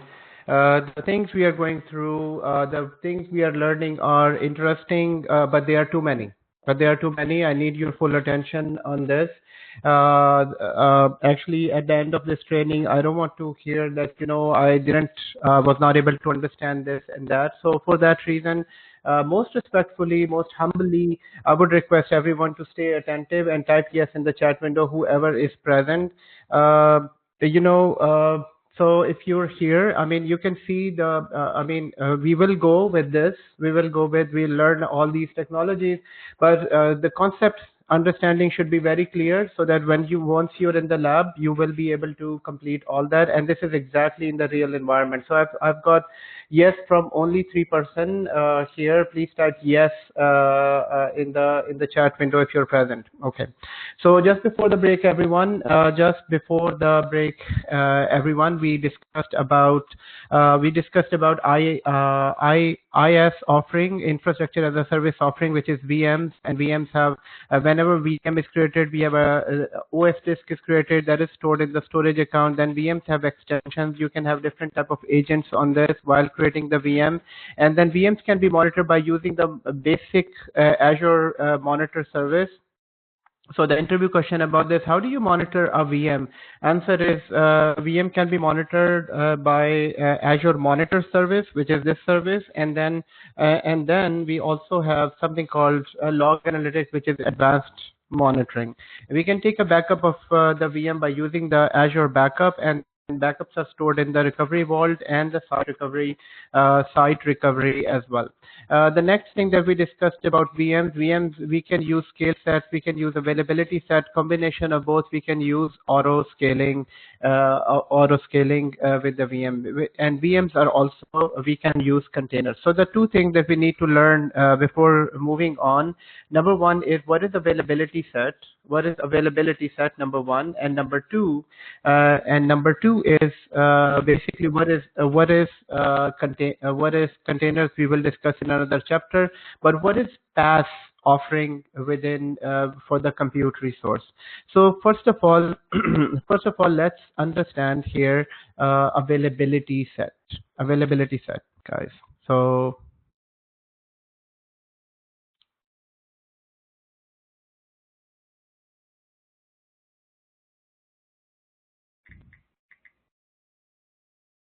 guys, availability set.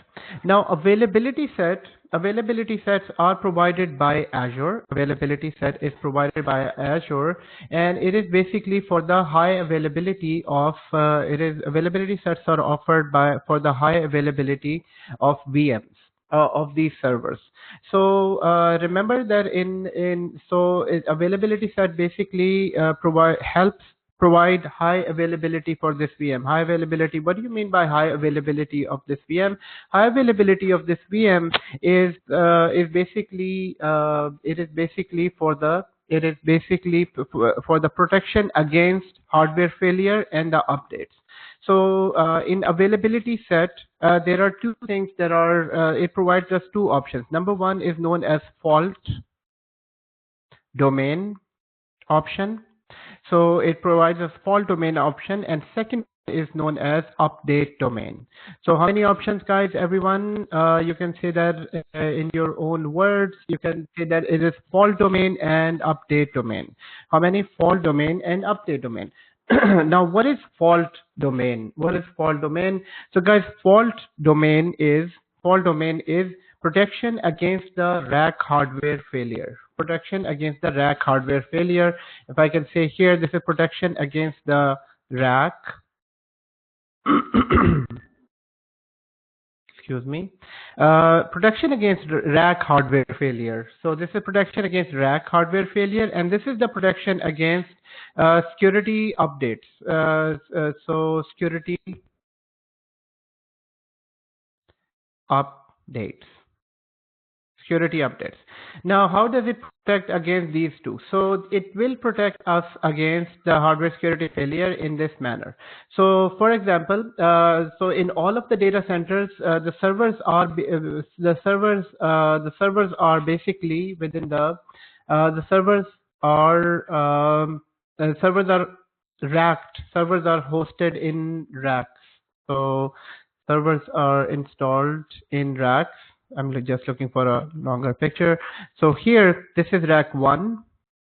And likewise, we have rack 2 and rack 3. So guys, what are we trying to understand here? We are trying to understand fault domain and update domain. So we have one rack, we have second rack of servers, and we have third rack of servers.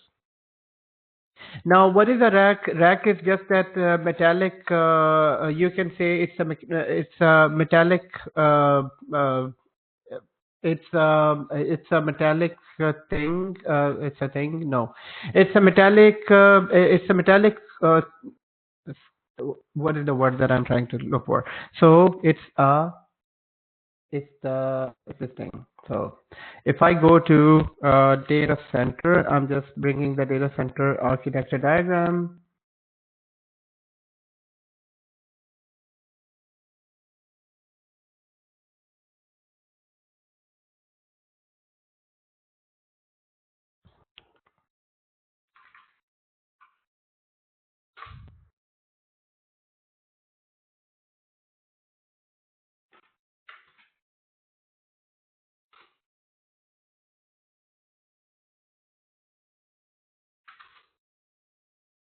So guys, these are racks. So this metallic piece here is known as a rack. If some of you, yes, it's a storage cabinet. Excellent, very good. Thank you, Usher. It's a cabinet actually. It's a storage cabinet where you can. So these are all of the racks. So fault domain basically protects us against the rack failure. So what it basically does when we enable this option, when we enable the availability set, by default it is not on. What it does, it takes the. Remember that yesterday we talked about that for each disk. for each disk, there will be 3 copies of the same server. But when you enable availability set, what it does, it takes the 3 copies in 3 different racks. It takes the 3 copies in 3 different racks, which means that one server will be in this rack, second server will be in this rack, and the third server will be in this rack. So if in case if this rack goes down, nothing will happen to the end user. End user will be keep on connected. End users will be keep on connected because you have exactly the same server sitting in 3 different racks. So this is known as fault domain protection. This is fault domain protection. Fault domain, I mean, the name doesn't define itself. Name is different, but it is a failure. It protects us against the hardware failure of the rack. So one more time, what is a fault domain? Fault domain is very simple concept. If you enable this, for sure it will cost it will cost you more in the cloud. Why? Because you're keeping the other 2 copies as well. So the other 2 copies of the server, if one rack goes down, obviously users are connected to only 1 copy. If one rack goes down, users will automatically connect it to the second rack and second server. So this is known as fault domain. So fault domain, in fault domain, we will have a copy of the server. So one server will be here and the other server, okay, I have to send it back. So one server is here, the other server, the copy of this server is on this server, and the third is here. So this is known as, if one rack goes down, the server will be protected against the second. So this is one type of protection. This is one type of protection. And the second type of protection in this is, so this is why I said it is rack hardware failure protection. Whereas the second one is the update domain failure, update domain, which is against security patches. We all know that all servers need security patches. So, and what is the frequency of a security patch? Anyone knows within this group? Anyone knows within the group that what is the security patch cycle within the real environment from Microsoft? So guys, every second Tuesday, actually third Tuesday, every third Tuesday of the month, Microsoft releases security patches for servers. And this is their, I mean, every third Tuesday they release patches. And let's say this week and this month we have 6 patches to be 6 security patches to be installed on these servers. What is a security patch? Security patch is that small software that is basically used to either protect the server or enhance the server. From who? From Microsoft. So Microsoft releases these security patches every third Tuesday of the month, and they will send it to the company that, okay, you need to go and install these patches. But some of the security patches requires reboot. So some of the security patches will definitely require reboot. Not all of the patches require reboot, but what does reboot mean? Reboot means disconnection of users. So users will be disconnected, and disconnection of users meaning loss of revenue. So loss of revenue. So in order to protect the users against this disconnection, what happens is that if they are part of a availability set, then availability set intelligently first update the server that is in a different rack, that is in a different availability group, or in a different rack. So first it will update this server that is where users are not connected to, and then it will move all of these users to the server that is updated.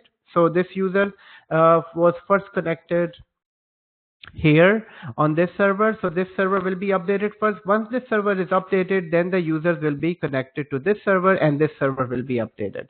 So that is known as update domain. This is why this is known as availability set.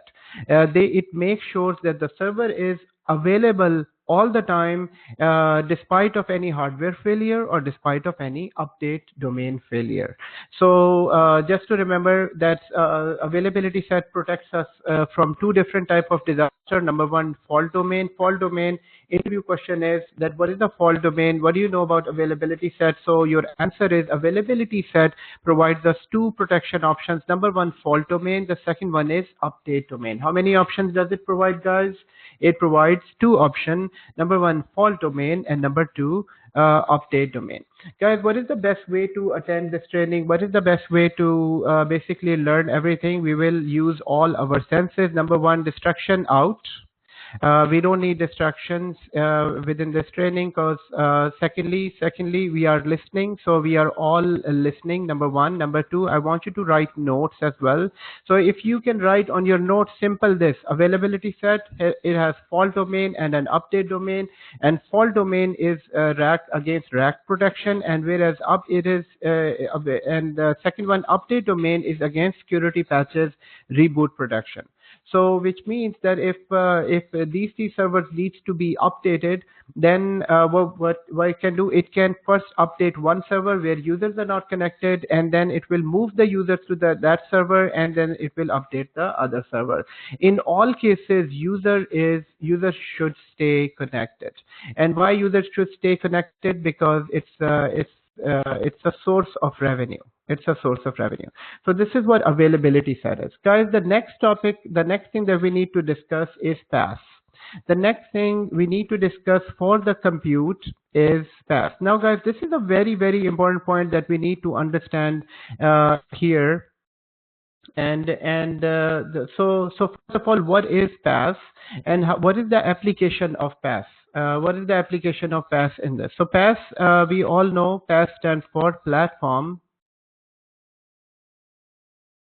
as a service.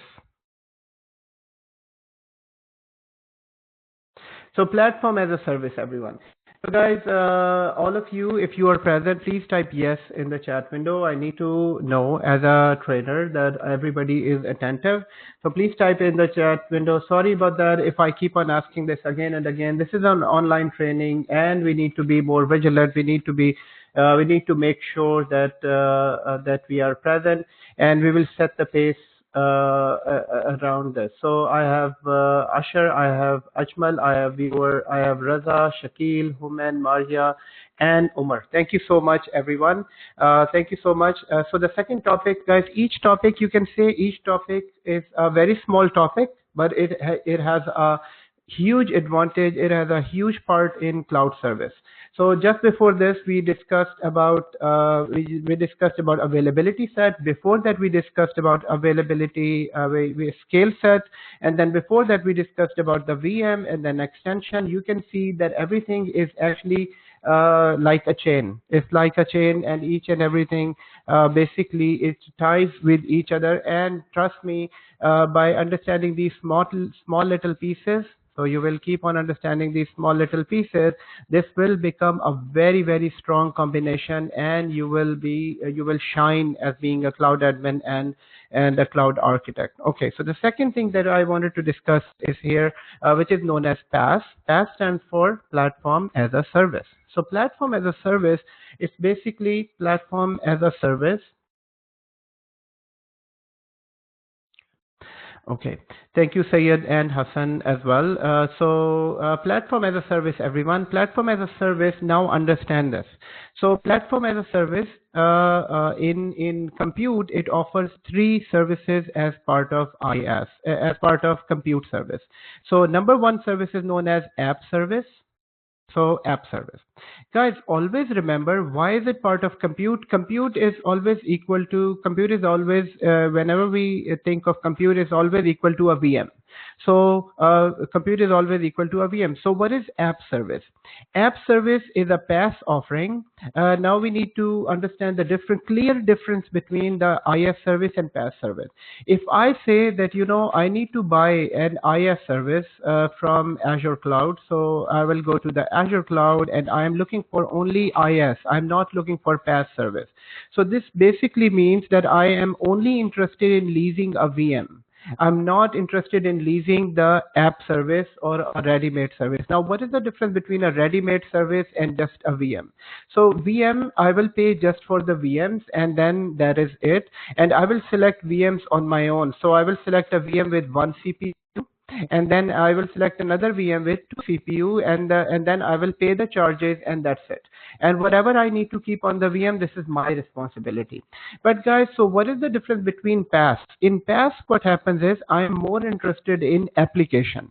I'm more interested in application. So PaaS service, I will select, let's say, app service, and this is an example of what is app service offering. So app service, I would say, I need to host a website.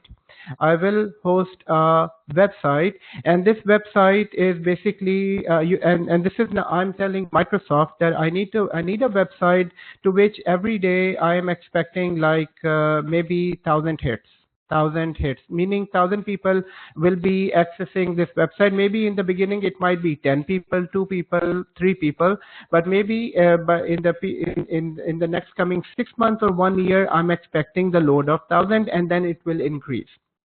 So this is what I told Microsoft, and based on this information, what Microsoft does, they will automatically select VMs for us. They will select VMs for us. They will select the network for us, what type of networking you need in the background. They will also select the storage for us as well. So this complete selection from Microsoft, this is known as PaaS offering, because this is I am not responsible for this, but in IS I am responsible for the VMs, and I'm responsible for installation of the VM. I'm responsible for the installation of operating system. I'm responsible for installation of the IaaS service or web service or whatever service I need. I'm responsible for everything.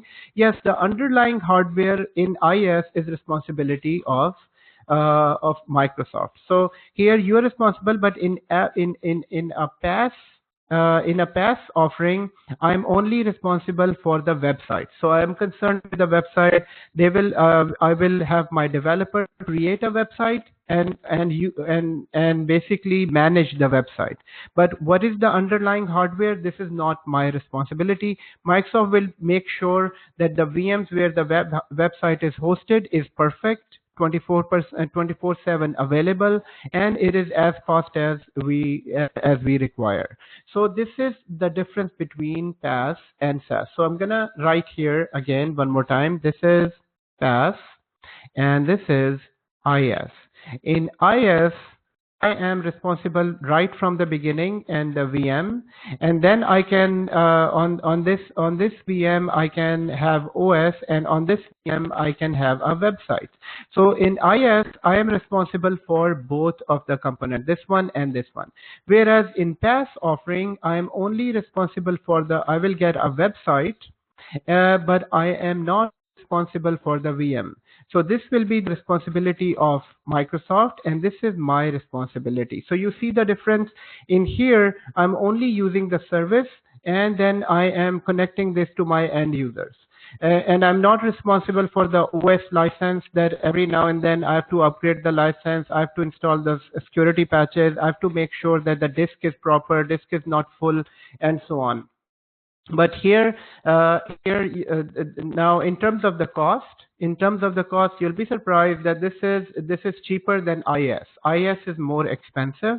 In some cases, actually in most cases, this will be more expensive, and PaaS is mostly PaaS is cheaper than the IS option. Okay, so now we have discussed that there are two things. There is IS offering, in which I select a VM, I make sure that the operating system is installed, and I will be responsible for installing service packs. I will be responsible for installing the antivirus. I will be responsible for making the backups of this, whereas most of this stuff will be management of Microsoft, and you are responsible for the website here. You're responsible. So this is known as PaaS offering. So next time in an interview, in discussions, wherever you're sitting, if they're saying, have you worked on IS? You can say, yeah, IS, I worked on VMs, and I've managed the VM, so that is completely IS. So what is PaaS? PaaS is also related to VMs, because at the end, it all goes back to VMs. The faster your VM is, the faster your website will be. So for that, in app service, we buy a plan from them. We buy a plan from them, and they will make sure that that the underlying VMs are fast enough to basically service our clients. So these are the two things. And within PaaS, these are three offerings here. Number one, so within compute, we have app service. Number two is cloud service. And number three is, I think it is, let's go back here. Number three is Service Fabric.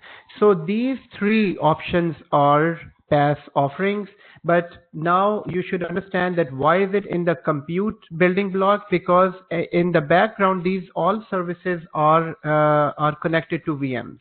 These all services are VM related services. That is why they are in the compute resource. So in the back, so app service is mostly for web apps and mobile apps, whereas cloud service is another option that is mostly for infrastructure.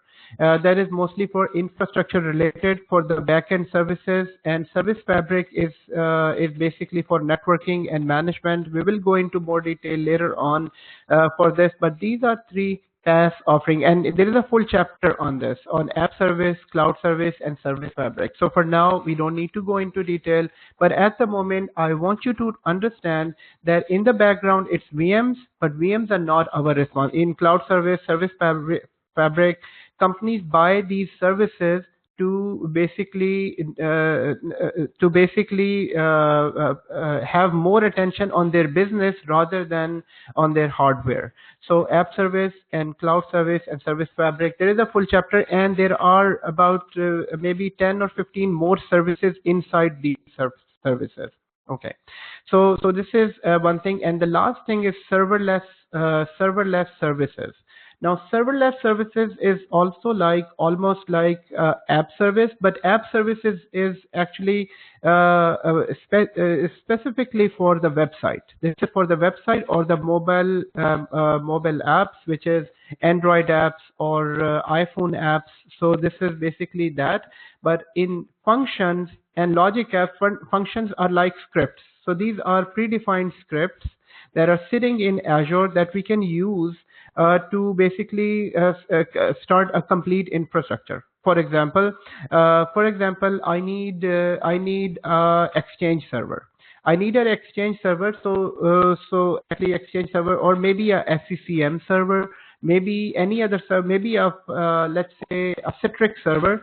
So instead of I create a VM. So how do you create one server? Or let's take an example of a web server. In order to create a web server, what do you need? So in order to create a web server, I would need a VM, and then within the VM, I would install the OS, and then once the OS is installed, I will install the IaaS service, and then I will set up, basically, I need to set up the IP addresses and everything on this. But with functions, I can just write a complete script, and that script will run, and it will do everything for me. So function is actually ready-made scripts available in Azure. This is why it is known as serverless service. I don't need to be concerned about the server. I will write my own script and it will automatically create the server's functionality. Logic apps is also same like this, but this is more of a workflow. So this is more of a workflow, which means that what is the difference between script and a workflow? Script is more of on the technical side. So I'm saying that, with this function, with this script, I need to build 3 VMs. So I'm saying this script will build me 3 VMs, and then 3 VMs names are these, IP addresses are these, and they are connected in this manner, and so on. And that function will run, and it will automatically create them. So for example, if I would have created 3 VMs, it might take me 1 hour. For function, it might take it less time, and then I don't have to be attentive on this. After half an hour, all 3 servers will be ready. And then what is another advantage of function? Because the function is there now. If these 3 servers, let's say it's a test lab, and then I'm done with the test lab, and after 1 week, I need again that test lab, I don't have to rescript it again. I will just run the function and it will automatically create the 3 servers. It's exactly like developers will understand this more, because developers use functions in their coding. You will call that function, and that function will run the script, and it will just create the VMs, the 3 VMs, 4 VMs, create a storage, and you can also go into that granularity where you can add extensions, where you can add monitor, where you can add a backup. So you can write that complete script on this. Whereas logic apps involve some human interaction as well. So for example, the logic app will be a complete set of instructions. It will send an email as well. So for example, somebody initiates a function, it will send an email to the manager. The manager will have option to approve it or reject it. If it is approved, then it will run the function and create the VM. And if it rejects, it won't stop here and send an email back to the requester saying that it is not allowed. So workflow, it's a complete, logic apps are workflow type of information. So Riyadh asked a question. So serverless service is less pricey. Serverless service is less pricey. Yes, it depends. I mean, it can be more costly based on the use of this service as well. It can be costly based on the use of the service. If you're making 10 servers and you're running it, so you'll be getting the same cost of making 10 servers as well. Umar is asking a question. What is a cloud service? Can you please repeat that? Yes, cloud service is basically, again, just like a web service, but cloud service is more about monitoring of these web objects. So it is monitoring about the web objects. For example, I've created a web service, a web app, and then in the background, this web app requires 5 VMs. And those 5 VMs, or maybe I've created a mobile app, and that mobile app requires 2 VMs. So cloud service has one of the components. Cloud service has one of the components that will basically monitor in detail about the mobile app, how many users were connected. So I'm just giving you an example. Here it would say how many users are connected to this. What is the load on this server? And what is the load on this server? And when it reaches 90%, what is the timing that it reached 90%? So basically, it goes into that details of managing the app service. So, but guys, here I'm not explaining this. This is not the right place to explain all this. There is a full chapter on this, so don't worry about this. Even the service fabric. Service fabric is the networking that is behind app service and the cloud service. It is the networking, the type of switches, the type of security, and all. This is so these all 3 services are related. And there is a full chapter on this, so don't worry about this at the moment. I just gave you one-liners for this. In this, if you are able to understand app service, this is the same functionality, and these are the supporting services in this. Okay, so let's quickly recap what we have learned in this. So we created a VM, and the VM, as soon as VM is created, OS disk is created, and when the OS disk is created, it is stored in storage account. We can also add a data disk with this as well.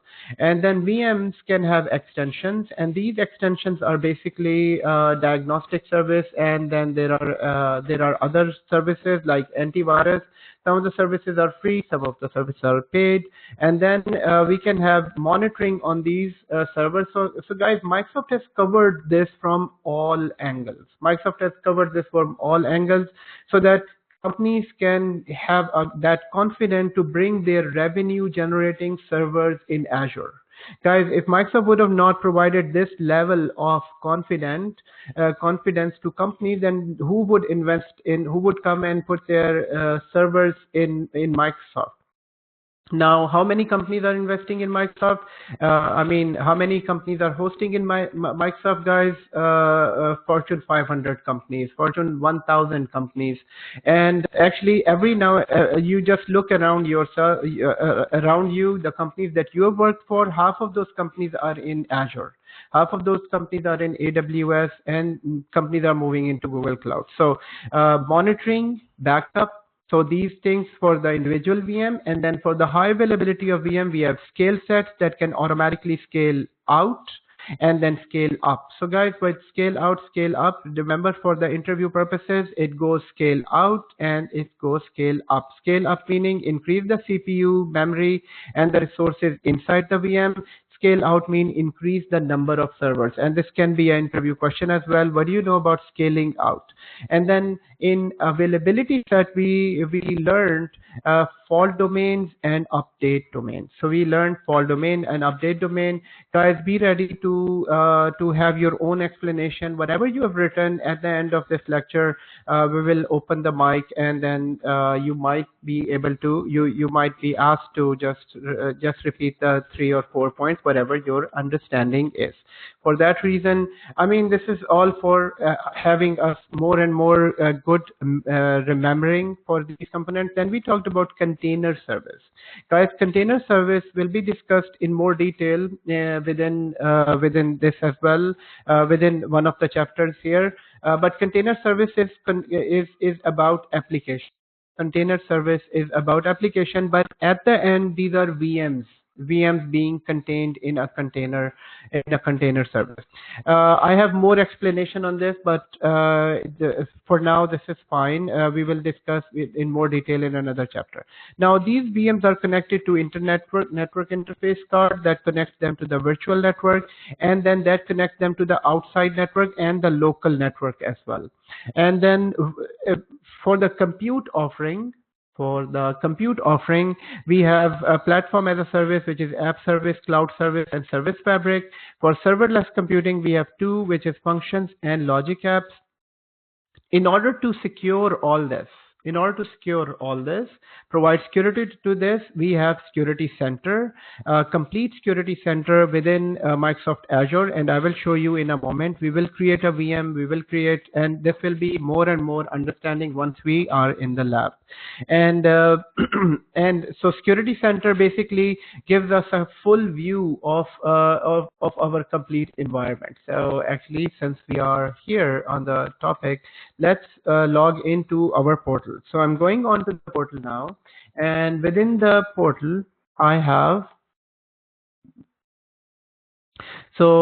two accounts here. You can have 2 or 3 or 4 accounts here in your machine as well, and later on we will be creating accounts in Active Directory, and then we will go into more detail about those components. So here I am in this, and I am looking for Security Center. So all I need to do is go to this, go to our favorite search, and go to security. So I will go to Security Center. So at the moment, I need to go to the Security Center. Security Center is basically provides us an overall view of a complete Azure environment. So, so by default, it provides us an overall view, and basic security it automatically provides. So here it is providing us that, you know, since I don't have anything in this in my portal, since once we start creating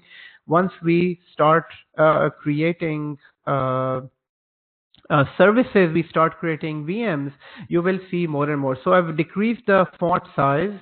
I mean, I know it might be a bit blur for you, but here the Security Center gives us the full view. It gives us the security hygiene for the VMs. It is giving me that there are high severity few things. I can click on this and go into this, but basically Security Center, remember the word Security Center, it's an overall scoring of our complete environment. So overall scoring is here. Overall scoring is 0%. Let's see a Security Center of a big organization. Security Center Azure. So if we look at any other organization Security Center, and if I change to images, you will see that it gives us this type of picture. And let me go back here. So Security Center, if this is okay, it's going into this now.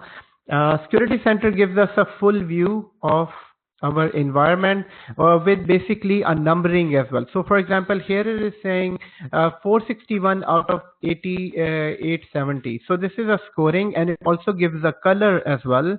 If your security scoring is less, it means that you need to secure your environment.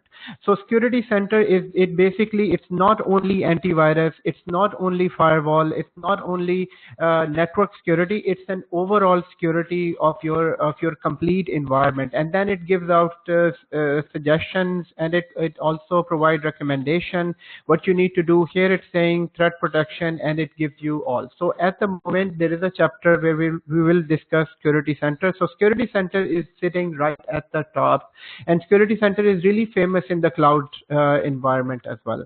So think of a large company like Roger.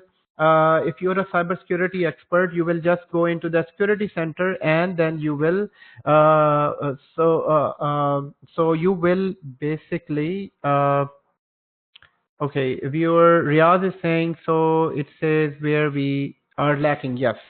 So yes, it will give us recommendation. It will show us what is lacking in the environment, and then it wants us to protect those stuff as well.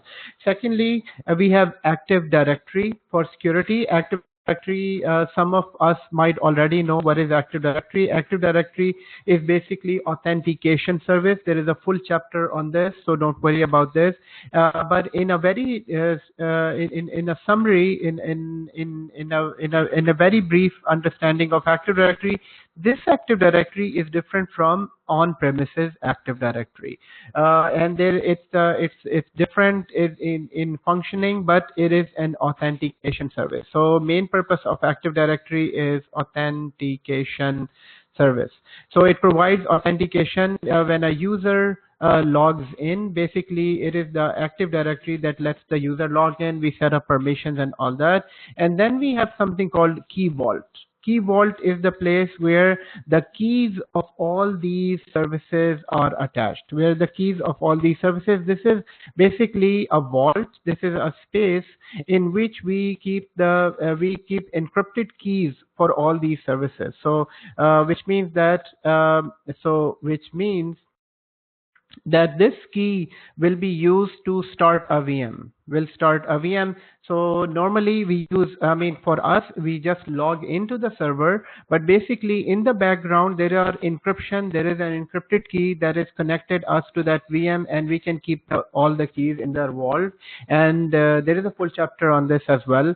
So these are side services that we can use. So this area is security. Okay. So guys, this is a building block, and this is a very, very important part of today's lecture. And before going any further, let's jump on to our VM. Let's jump on to our subscription and create a VM. Create our first VM, everyone.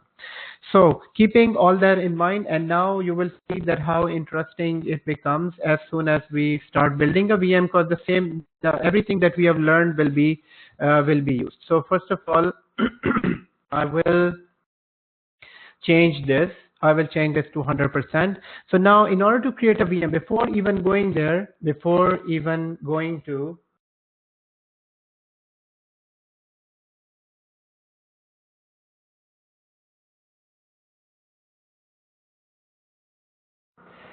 So before even going to creating a VM, let's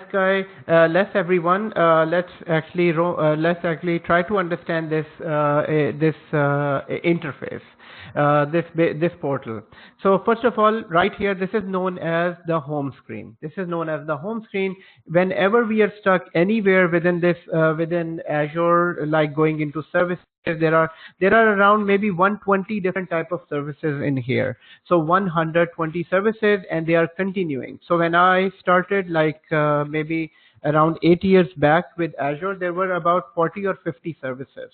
So now all of them, AWS and all of them, they have more and more services, and this is a new portal service. But the good thing about this is that if you know how to work with this portal, no matter how many changes they do, the services will remain the same, their names are same, and you will be, it's really easy to basically navigate into this, even if it is changed. Okay, so right here, first of all, this is a home screen, number one.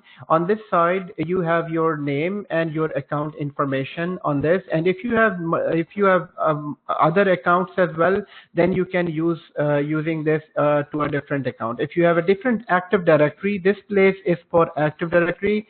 Switch Active Directory. For now, we don't have any active. The only Active Directory is the default directory service here, but in some companies they would have different Active Directories as well, and there are different types of Active Directory like B2B, B2C, and we will discuss that all in our security lecture, but for now it is just giving us basic information. Now on this is a feedback screen where you can send a feedback back to Microsoft if you ever want to send a feedback. This is a help screen, and this help documentation has greatly improved within Microsoft, because I know that long time back with the servers documentation, it was really poorly written documentation, and it was very difficult to, but this documentation is excellent, very user friendly, and a simple English language written and to the point. So it's a good documentation. You can find a lot of help in this, and they have videos as well. On this side, this is settings. Now this is a setting for the colors that you need to use for the portal here. Guys, how many of you are logged into the portal at the moment? So please let me know in the chat window how many of you just say logged in the portal and the portal is open, or just say the word open in the chat window. Guys, without practical, there is no use for this.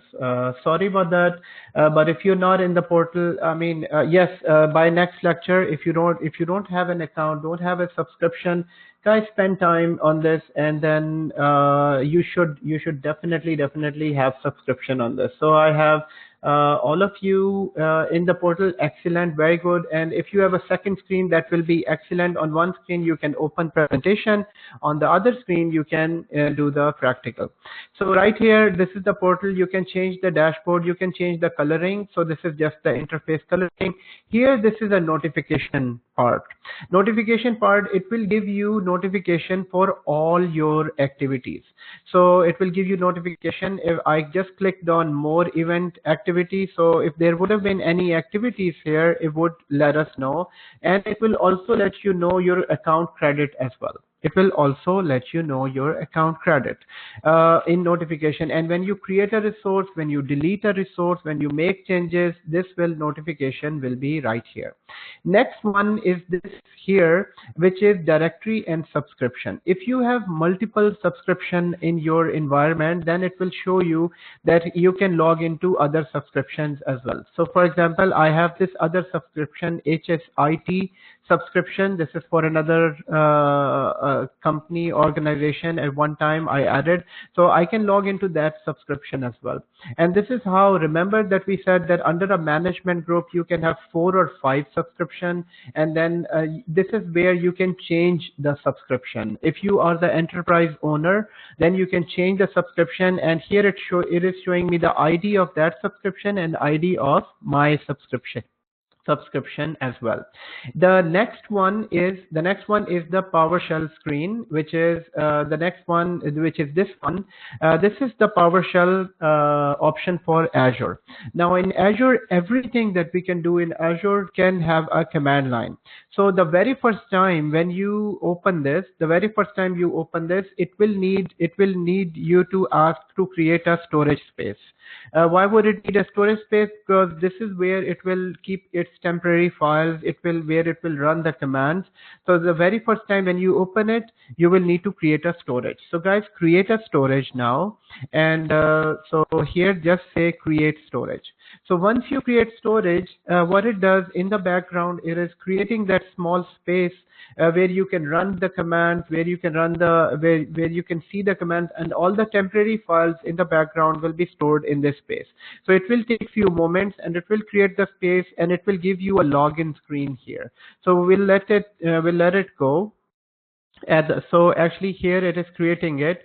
So requesting a cloud shell, succeed, and connecting, and it's creating the space, and it is opening what do you call the command prompt. It will open a command prompt on this, and then here it is giving us, if you can type AZ for to use Azure CLI, you can type help to learn about Azure. So let's say if we can type help here, and then it will give us these topics. You can also increase the size of screen and reduce the size of screen here as well. And we will come back to this. We will create a VM from this here as well. For now, we close it. So now we closed it. Your storage account is ready, and then you can use the PowerShell in there. So here on this side, this is a search, and I would say that I've not seen. I mean, I was so. We know that Google is the best search engine in the world. It's not me. It's everyone. Google gives us the better. I mean, as compared to Bing, as compared to any other searches, the Google is the best search. But this is, I would say, this is the second best. This search is the second best. Here you can type anything at all. I mean, related to the cloud, not outside. So here you can type anything, and for the cloud, and you can find it. So I can go into Security Center, virtual machine, just type it. Here you can go there. So we'll come back to search. Most of the time we use search even in the real environment. So Atif asked the question, as we are going to touch PowerShell in a bit detail later on. Yes, we will. So I will show you how to use PowerShell in this. I will provide you with the command. Guys, with the PowerShell, always remember that PowerShell, you don't need to remember commands now. We are not reinventing the wheel. So we have all of the commands ready. All we need to do, bring them out and copy them, change it as we like, and then we run the command. And I will give you a complete demo on this as well. Yes, we will go into more detail. So guys, we looked at this screen, we looked at the search, and now let's come back to, so go back to home, and this is where all of the menu options are. So this is where all of the menu options are. Here we can create a resource. Remember that there are resources. A VM is a resource, so all these things are considered as resources. A snapshot is a resource. We have Active Directory as a resource. So these are all of the resources on this side. We can create a resource. I can go to the home screen. Home screen is the same screen, and then I can go to the dashboard as well. Now the dashboard is where you can log in every day. So dashboard is where you can log in every day. We can create different dashboards for our different teams. For example, if I need to create a dashboard just for my help desk team, and then give them access for maybe 5 servers, or maybe I need to create a dashboard, I can create a new dashboard here, and then in the dashboard I can create this dashboard for marketing team. So let's say this is for my help desk team, and I want to give them access to VMs only. I don't want to give them access to everything, but I want to give them access to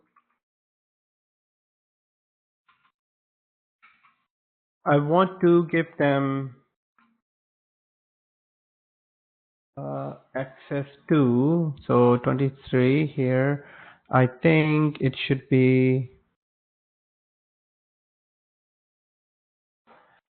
there is marketplace, there is tutorials, and okay, so yes, we can give them access once the VMs are ready. So we can select VM, and from there, let's say for now, I can give them access to all the resources, whatever resources are available. So guys, remember that we created a storage account for a PowerShell. So this is a storage account created for PowerShell. So storage account created for PowerShell.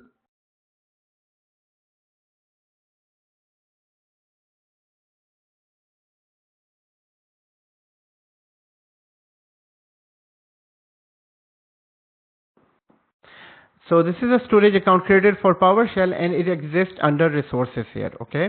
And I can give them also a clock here, let's say clock, and I can also give them something, and the clock is selected based on my own, so it's based on my place here, and then I can give them. So this is a dashboard made for this help desk, and you can set that up according to whatever, however you need to set it up, and then give this dashboard access to, we can share it with that group of people. So we can share it, publish this dashboard, and then give access to the help desk team. Now in this dashboard, we can basically, within this dashboard, we can basically bring in VMs as well. So dashboard is a place that can be different for different type of users. So instead of giving someone a full portal access, so this is a way to restrict the access to different services.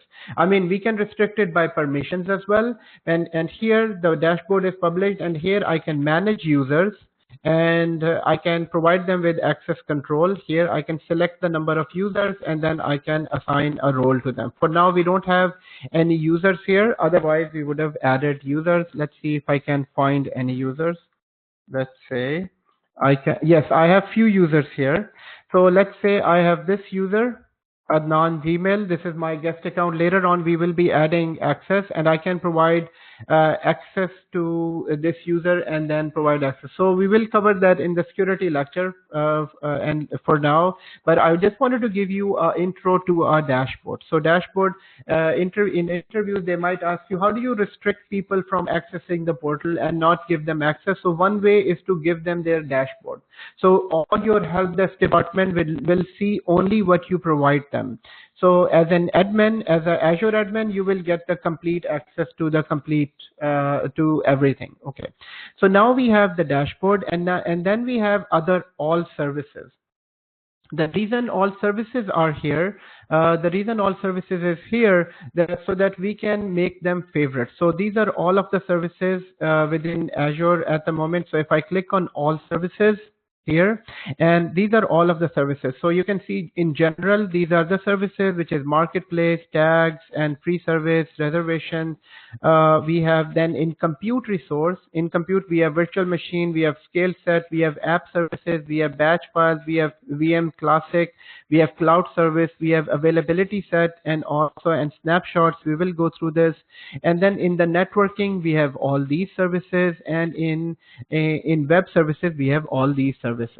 So let's say you can select the service from here, you can search the service from here, or if you click on any service, let's say if I click on one of the service, which is availability service, I can make it part of the home screen as well. So here I can click it, it will be part of the home screen as well. So which dashboard do I want to make it part of? So my dashboard or the help desk. So here, where is the help desk that I created?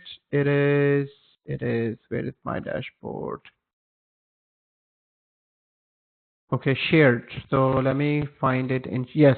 So since the help desk was shared dashboard, so this is why it is shared. There are other private dashboards as well. I can create a dashboard from here and pin this to that location as well. Okay, so now guys, this is how, I mean, the more so as we start using these services, we will be making the networking components, compute components. We will be getting more and more familiar using this. So for now, let's make a VM. So now let's make a VM. Okay, so two things that is very simple to understand, to navigate. Let's say I'm on this screen and I don't know where to go after this. So the thumb rule is always go back to home screen. You can always go back to home screen, and then you can go back to all resources. All resources is the place that will show you that how many resources you have currently here. So I have two resources made here, and one is called dashboard, which is in East US region, and one is the storage account that it automatically created in Southeast Asia. Now this is it automatically created based on where I am logging in, and it automatically select. But when creating a VM, it will give us that option. So in order to create a VM, let's go to virtual machines. So in order to create a VM, all these different options I can select here and search for virtual machine. I can search for a virtual machine, number one. Number two, I can go here and create a virtual machine. Or number three, I can go here, add resource, and then I can search for whatever resource that I need to make. And then here I can select a virtual machine here. I can select a virtual machine, and here we have, okay, so this is a marketplace, and here we have these ready-made virtual machine as well. We'll come back to this. So let's use this option, virtual machine. So I'm creating a virtual machine, everyone. Let's click on virtual machine, and let's create a virtual machine. Now, creating a virtual machine is, Sayed, a question is, if there are no resources, what's the purpose of the dashboard? Uh, would have wouldn't we first add resources and then create a dashboard? Yes, yes, for sure. First of all, we create resources and then we create dashboard. Yes, that is true. But purpose of dashboard is you can provide the dashboard just for the monitoring team so that they can have a look at it. Yes, dashboard, main purpose of a dashboard. If you have resources, then basically we create a dashboard. Yes. So guys, here, let's create a virtual machine. And when you create a virtual machine, just click add and a virtual machine. And within the virtual machine, we create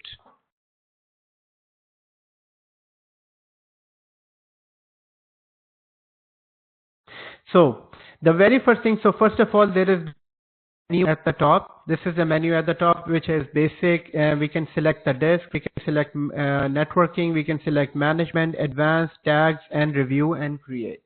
But we will start from basic and we will fill up this information and then we will move on to the next one. So the first one is, first of all, it is giving us our subscription. My subscription is saying MSDN platform subscription. This subscription is basically provided to MCTs, which is Microsoft Certified Trainers. So this subscription will provide, and your subscription might be a free subscription with all of full resources and full access to everything. So the very first thing that we make when we making a new resource, we need a resource group. So resource group is there, and resource group, I have few resource groups here. You will not have any resource group if you have not created one. So let's create a new resource group here first. So first of all, we created, and resource group, you just need to provide a name. Resource group acts like a folder of information. So let's say I'm creating this this server, this VM for IT department. So maybe I can just name it IT department resource group. And what is the main purpose when in reporting, when create report or when we create a monthly report, we can basically sort it by the department, sorted by this IT department resource group, that how many resources are used by IT department so that we can charge them back. In large companies, you have different, all departments have different budgets, but they have their own budget and they need to pay from their own budget. So first of all, resource group, and you have seen resource group has nothing technical in this. It's just a name, and it is used for the reporting purposes. Secondly, now we need to provide the name of the virtual machine. Virtual machine name is the server name. So server name mostly will go with your organization name. So for example, if I need to, all companies have their own naming convention. I will name it NetPlus Serve 01. So I will call it NetPlus Serve 01. You can name it your organization name and Serve 01. So guys, when you need to share a screenshot on WhatsApp group once you're done with this. So please follow with me on this. This is not very difficult. It's really easy to create a virtual machine. So first of all, we created a virtual, we created a resource group. Then we named the server, and the third thing is region. I need to select a region where I need to host this virtual machine. So guys, always remember, once you select a region for a virtual machine, all the resources within that region will automatically connect with each other. So for example, I create one VM in Canada Central and another VM in US Central. Those two VMs are sitting in two different networks. They won't talk to each other. unless we do network peering. We need to then do extra steps in order to peer them together. So always remember, whenever we are creating resources, remember your own region in which you are creating all the resources. For example, I need to create 3 VMs and 2 storage accounts, and I need to create a web server, then I need to create a web app. So I will keep them in all in one I am at the moment. So for now, we are creating everything in one region. Later on, we can expand it to other regions. So in my case, I can select different regions here. Remember that the first entity right at the top is the region, and here we have a Europe region. Here we have all these regions where Microsoft has data centers, these different regions. For example, I can create it in Australia Central, where I am. I can create in Australia Central as well. So the second thing about the region that we need to remember, that not all of the regions have all cloud services. Only the major regions have all of the services. The smaller regions won't have some services. For that reason, you might not have some services enabled on some regions. So for example, if I go to West Central, here this virtual machine is available, and here's some service. So at any point, definitely that example will come later on, that sometimes you won't get the availability option. So availability zones are not available in that region. That is why you won't, this option will be grayed out. And actually this option is grayed out here. Availability zone is not available, and availability set is available in this. My point here is that in some regions, some services are not available, but in main region, all services are available. So at the moment, I will create my virtual machine in, so you can select whatever region is selected for you. Most of the time, it will automatically select not the closest region for you, not the closest, but the region that is, the region basically that you can easily access, or with a good performance. So it automatically select a region for us. You can select, if you're in Canada, select a Canadian region. If you're in US, select a US region. In my case, I'm going to select Australian region here. So for all of us, it will be exactly the same lab. It's just that where you're hosting your machine. Now in this region, we're not going to go with the availability set option. We will set that out later on, and we will create the availability zone as well. So for now, we're not setting up this option. And now the second thing is what type of operating system you need on this VM. You can go with Ubuntu, you can go with Red Hat, you can go with CentOS, Debian, Oracle, but at this point we are going with Server 2016. So we are going with Server 2016. You can go with Server 2012 as well. So let's go with Server 2016, a Windows machine. We can go with a Linux machine as well later on. It doesn't matter. But for now, let's go with just Windows machine. So we are going with Windows machine here. And then the next one is Azure Spot instance. Now, what is Azure Spot instance? Azure Spot instance are this here. So let's understand Azure Spot instance. So where is my whiteboard? So here we are trying to understand Azure Spot instance. So guys, what happens is that all these VMs that we buy, all these VMs that we lease, all these VMs that we lease. So Riaz is saying is that I don't have that spot instance option. So you can change the region. Try changing the region and see that if you can get that option. Spot instance option is like this. Please understand, I need your attention on this. And spot instance is this. Let's say I bought, and all of the VMs have sizes. So in Azure, VM has different sizes. and based on the sizes, their price is calculated. Based on the size, their price is calculated. And I will show you in a moment that there are different sizes of VM. So there is a VM size is basically it tells us that how many CPU are there and how much memory is in this VM and how much disk is there.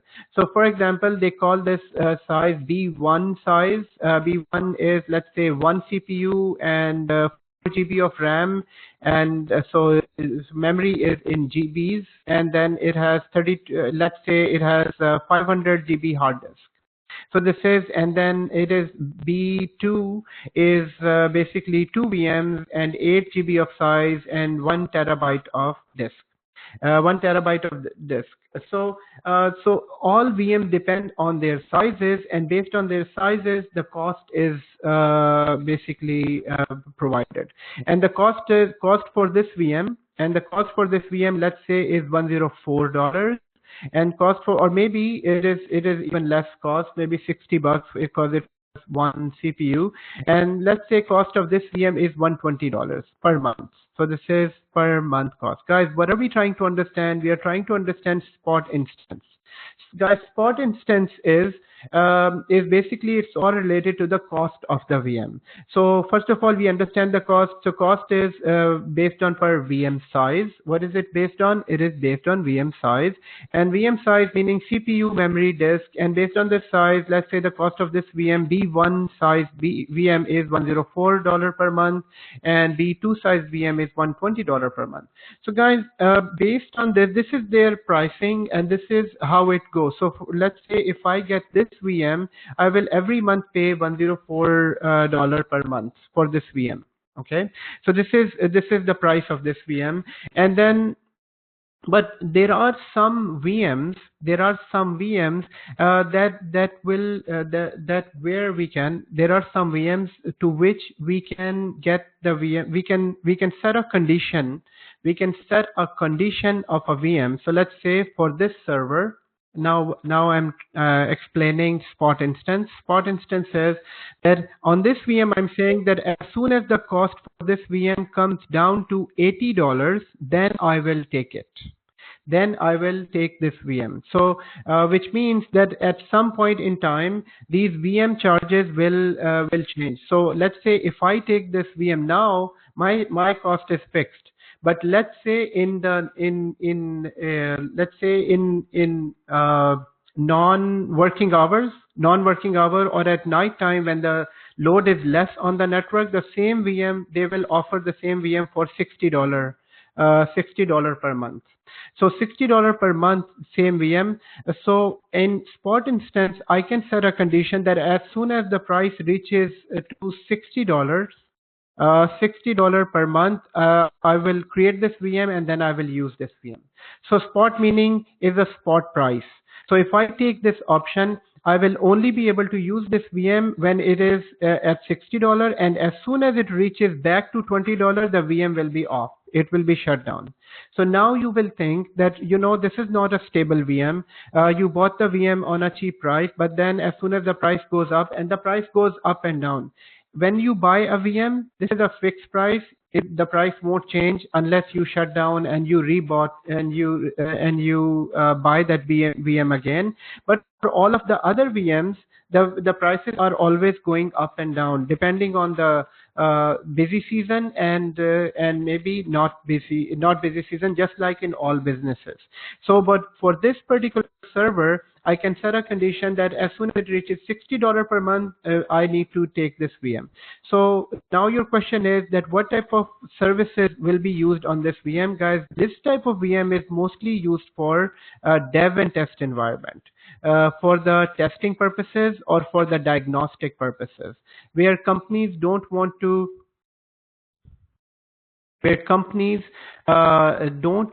spend their money on the servers, and where they have a flexibility in using the services on this. So spot instance are those VMs where we can use them when they are on cheap price, and we can let them go when their prices go high.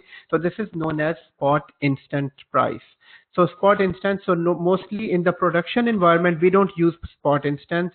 If I select here yes, then here it says that the capacity only virtual machine with Azure needs the capacity of pay-as-you-go workload. Your max price is set to the pay-as-you-go rate and the price capacity. So they are providing this, and not all of the VM sizes are available in this. So for now, we are not going with spot instance at the moment, and this is the eviction type. So as soon as the price goes high, we are agreeing to this, that as soon as the price goes high, just shut down the VM. I don't need the VM. So for now, I'm not going with the spot instance price. I'm going with the normal size VM. Now, this is known as the size of the VM. So size of the VM, there are many different sizes of the VM. Let's say this is, so first of all, let's read this line. It's saying the size is currently unavailable in this location. For this subscription, not available. So this size of VM with 2 vCPU and 8 GB of RAM, which is $116 a month, is not available for me, either based on the region or either based on my subscription. So what I can do, I can select whatever is available. So I can go with select size. And as soon as I go to the select size, there are predefined sizes here. So here there are sizes DS1, which is V2 general purpose VM, and here the CPU is 1, memory is 3.5, and here the disk is data disk. You can attach data disks of 4 disks here, and the maximum IOPS will be 3200. So IOPS is basically input output, how fast your disk is. And we will be learning that if these are the new things for you, don't worry about this at the moment. For now, our main focus is to start a VM, and we will go into more detail. So at the moment, I will go with the cheapest VM. We can go with the normal VM as well. And right on this side, if you use the slider bar on this side, it shows us the cost of the VM. So as you can see, there is the cheapest VM as $12 as well. So if I sort it by cost, I can also get a VM that is $6, a $6 VM, which is B1, and its general purpose. It is 1 CPU and 0.5 RAM and 2. There can be maximum 2 disks attached, but the maximum IOPS is 160. So basically, this will be a very, very slow VM, but it can be used for a very small test lab or maybe a very small test purpose. So for our case, let's buy something that where you can run, where Server 2016 can easily start up. So, and remember that in a free subscription, you can only start up a VM. You can only use 4 vCPUs. So which means I can start 4 of these servers or maybe 2 of these servers. So for now, just for our testing purposes, let's create this VM B2S. So we'll go with B2S, and the price for this is $49. And we will work with this VMs as long as at the end of this lab, you delete the VM, you won't be charged for anything. And remember that you have $200 credit as well. So most of the time when you do lab, we delete them at the end. So for now, we are selecting B2S VM. So double click on this. Actually, it is, so it's saying prices presented are estimated local. Okay. And why am I not able to select this? Okay, I'm not able to select this. Supported. I think it is.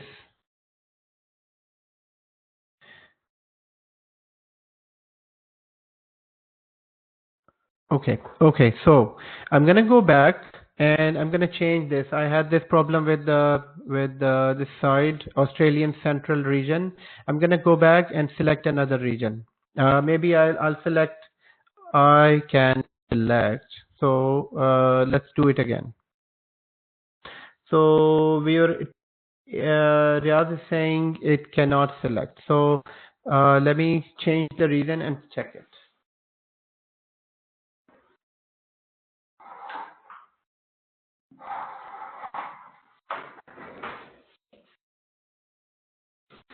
Yes, so we will check. We will go with Canada Central.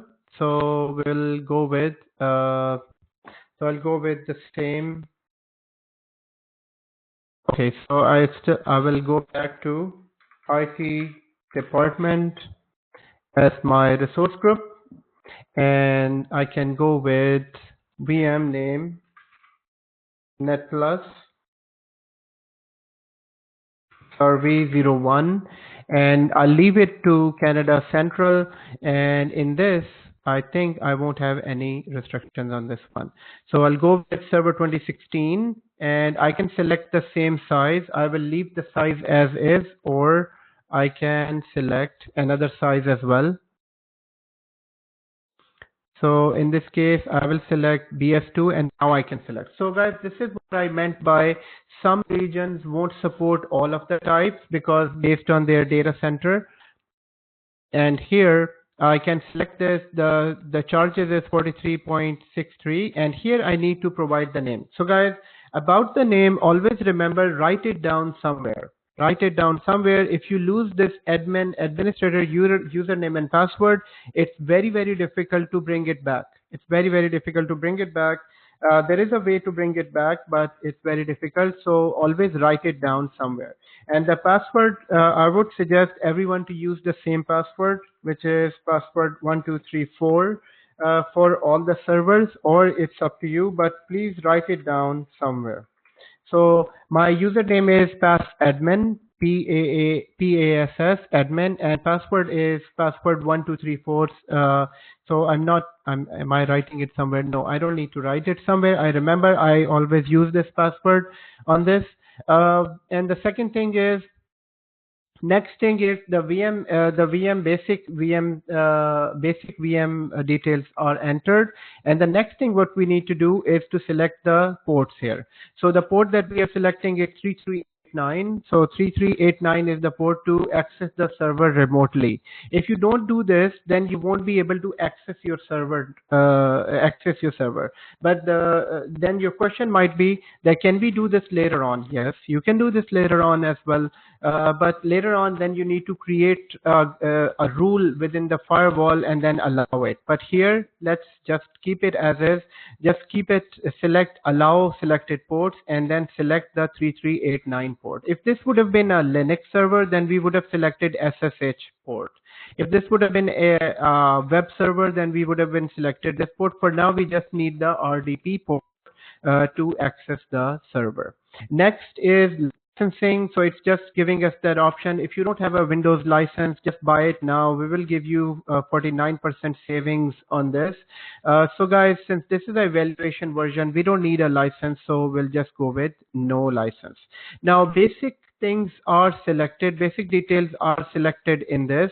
Let's create this VM, and I will go into disk on the second VM because we want this VM to be created in the background. So let's for now, don't go to the disk at the moment, just select the VM, create the VM as is, so that it will take few minutes and create. And in the meantime, once this VM is being created, we will create another VM with all of the other functionalities.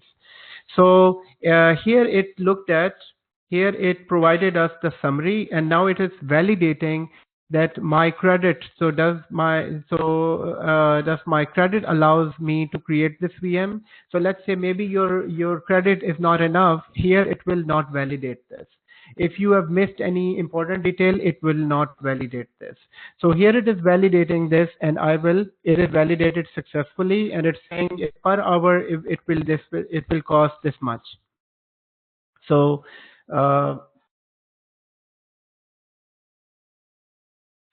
so it is creating it now. It is creating it now, and right here you see that the request is submitted, and it is part of the notification. In notification, it's saying the request is submitted.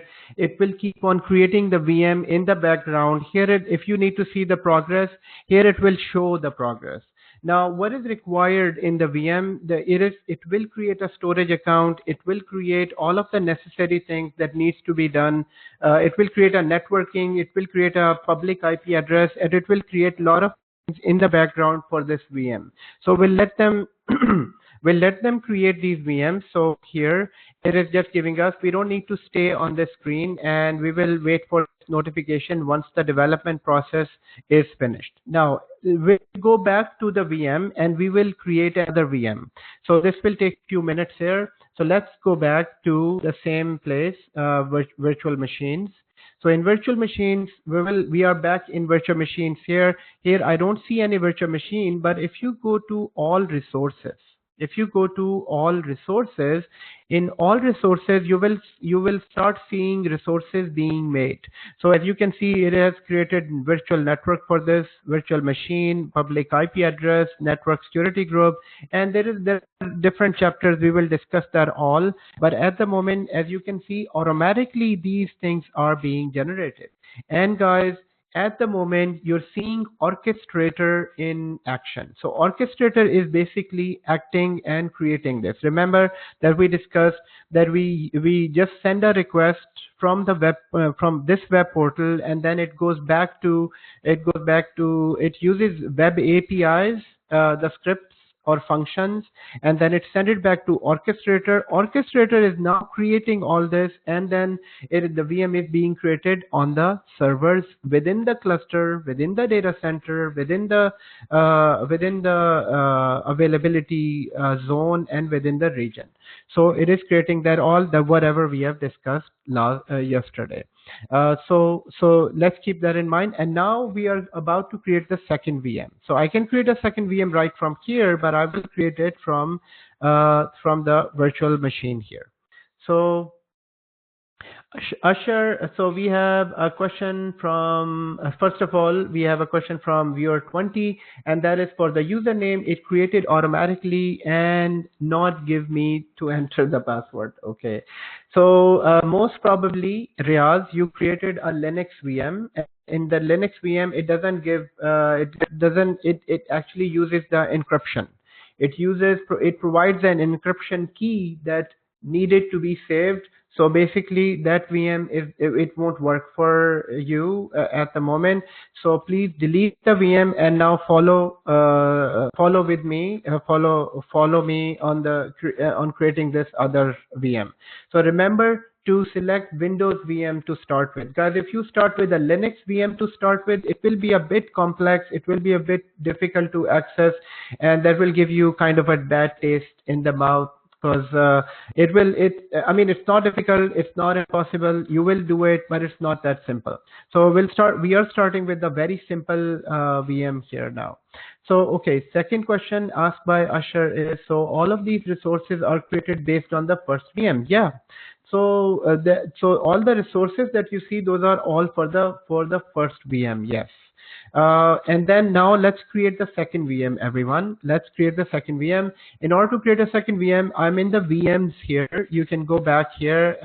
So by now we should be a VM expert. We all should be VM experts here. So we go back to virtual machine. So once we are back in virtual machine, and after creating the VM, guys, we'll take a 5 minutes break. We'll take a 5 minutes break. So Asher is saying that I'm not seeing those resources. So Asher, you can go to all resources, and within the resources, you should be able to see all of the resources. I mean, what do you see in the resources? Do you see different type of resources, or you don't see anything in the resources?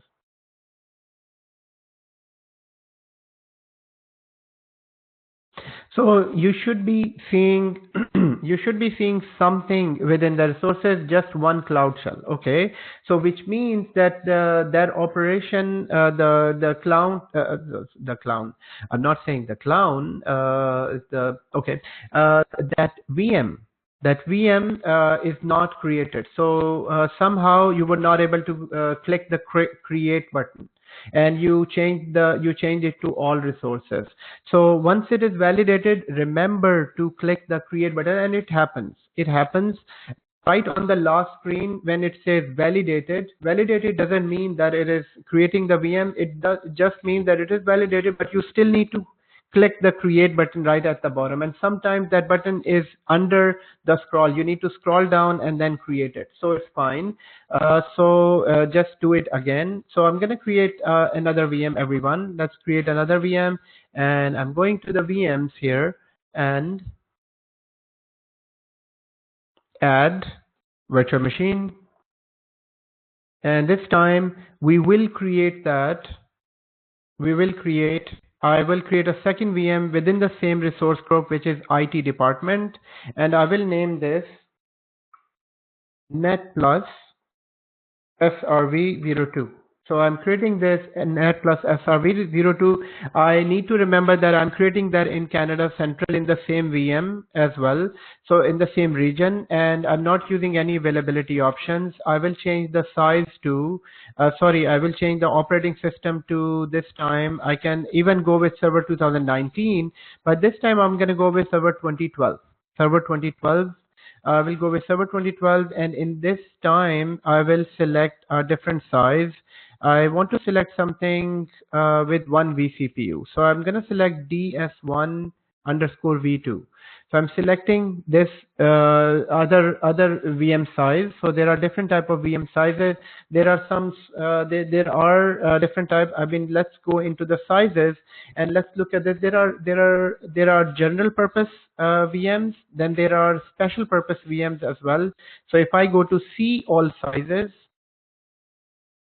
and in the C all sizes, we have VMs that are memory optimized VMs. So memory optimized application that is more memory intensive. For example, the databases, SQL is memory intensive. For that, this is this type of VM, but then their costs are different too.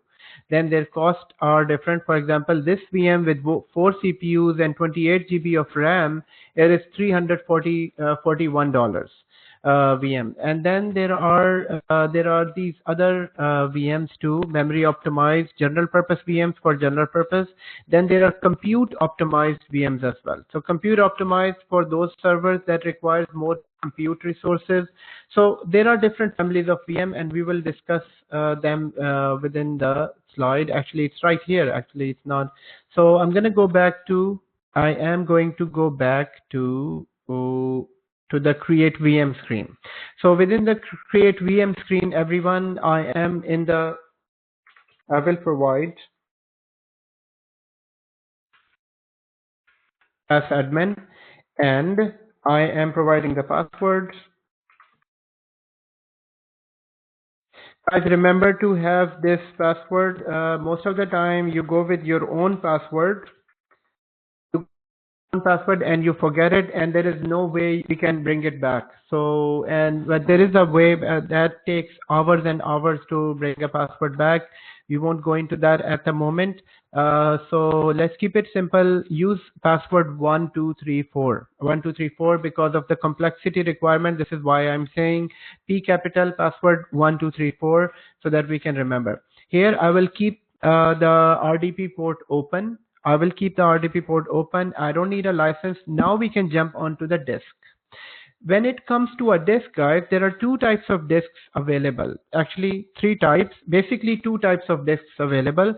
Number 1, standard disk, and standard SSD, and premium SSD. So standard at HDD disk, which is a standard disk, this is used for dev and test purposes. This is the slowest disk available. This is the slowest disk and cheapest disk.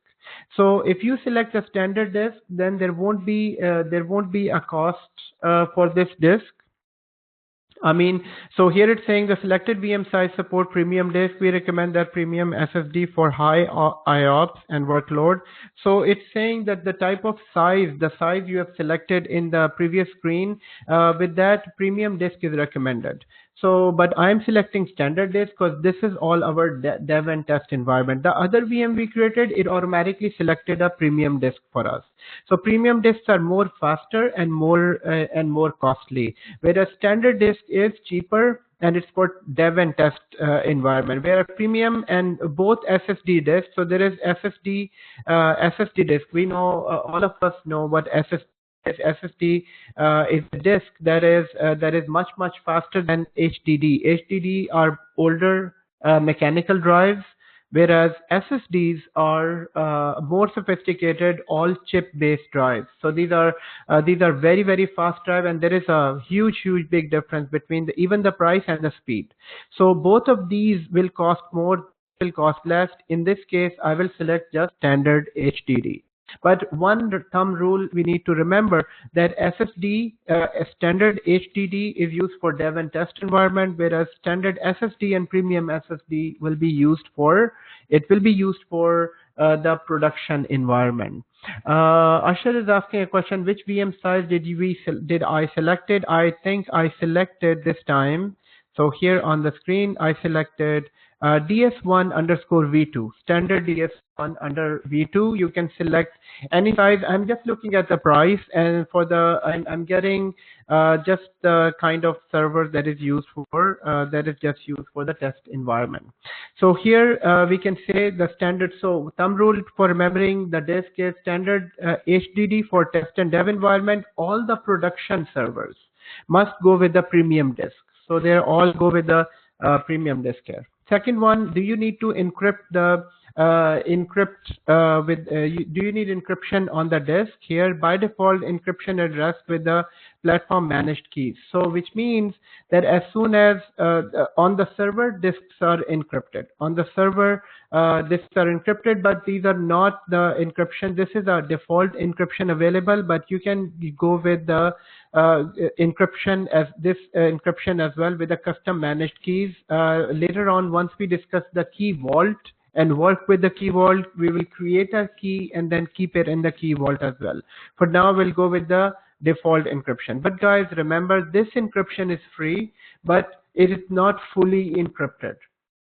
It's not fully encrypted. You need to get the service separately for enable ultra compatibility or with full encryption. Here you can add data disk. Here you can add a second data disk. For now, it only comes with one OS disk. Remember, here we said as soon as you create a VM, an OS disk is created. So one disk is created. Remember now this disk is we created as HDD. So for one VM it is HDD. The other VM, since we created by default, that is SSD. So the other disk was premium and SSD. This is standard and HDD. So and now it's asking that do you want to create a data disk, separate data disk? So here I'm gonna go with here it is. So here, if you need to create a second disk, we can create a second disk, but for now we're not creating any disk. We're just keeping it simple at the moment. Later on, we will add another disk as well. So in the networking, we have virtual networks. For networking, guys, there is a full chapter on network. We will discuss what is network, what is subnet, what is public IP address. So here, and what is a network security group? This is a firewall setting. This is a port setting that we remember we said that we need at least one port open RDP. So this we will discuss in the networking section, but this is basically the virtual network name. This is the subnet where the VM will be residing, and this is the public IP address with which we can access the VM now from here. Next one is management. In the management, we have that Azure Security Center provides uniform security management. So this will give us the basic security for this VM, and also this subscription is protected by the Security Center basic plan. Yes, there is a basic plan and there is an advanced plan for security. So security advanced plan is paid. Basic plan is just gives you a simple score. It will check the simple server requirement that if it doesn't have any viruses or ports open, it will give us those recommendations. Boot diagnostics is on. This is the basic monitoring. Remember here we said that VMs have basic monitoring. This basic monitoring, it basically refers to this option. This option, which is boot diagnostic, which is this one. So this one is free, but if you select this option, which is OS guest diagnostic, then this will be paid. This is advanced diagnostic. So you are adding this. So here we are just keeping it off. We don't need this option at the moment. And here is the storage account, where the OS disk will be sitting. So the storage account, diagnostic storage account name, I think this is the main storage account as well. We can check that in the resources. Here we have identity, which is system assigned managed identity. It is off. This is like a service account that we need to give. For now, we're not using it. We're keeping it off. And here, if this is, let's say it's a test dev machine. If it is a test dev machine, everyone, if it is a test dev machine, then on this, this option is for enable auto shutdown. So for example, I don't need this machine after 7 p.m. You can switch it on, and you can provide a schedule that when this should be automatically shut down. Sorry. I will go back to auto shutdown. This, you can provide the auto shutdown. Here it is automatically selecting it for us. But if you don't want it to be shut down at all time, you can just switch it off. You can just switch it off. This is just to save cost on dev and test, especially for test environments. Because test servers are not required most of the time, all the time. We can just shut them. We can just shut them down. And notification before shutting down, yes, it will be sent to this email address. So this email address it will be sent to, and here it is saying enable backup. So on the slide here we discussed about the backup. If we enable this service, then it will use this service and then we'll save it in the recovery services vault, recovery vault. And I will go back here and show you that enable. So it is off. But if you switch it on, then we need to create a service vault account as well. And this will be charged. So this will be charged. It will create that extra storage where we keep the VM. It will create that extra storage where we keep the VM. For now, we are going to switch it off, and we don't need backup at the moment. I will go to advanced, and in the advanced, here is the extension part. So from our slide, here is now this part. So VM and different type of extensions. So this extension is right here. We'll jump onto this. And in the extension, it's saying, okay, select an extension to install. If you select it, then it will give us all of the extensions that are available. So agent for cloud workload, agent for Windows Server monitoring. Then we have many different type of extension, and some extensions are paid, and there are hundreds and hundreds of agents available here. So depending on whatever agent you need, and even when you get a new backup service from outside, let's say there are other companies like Veeam Backup. So this is a huge big company that provides a backup for cloud.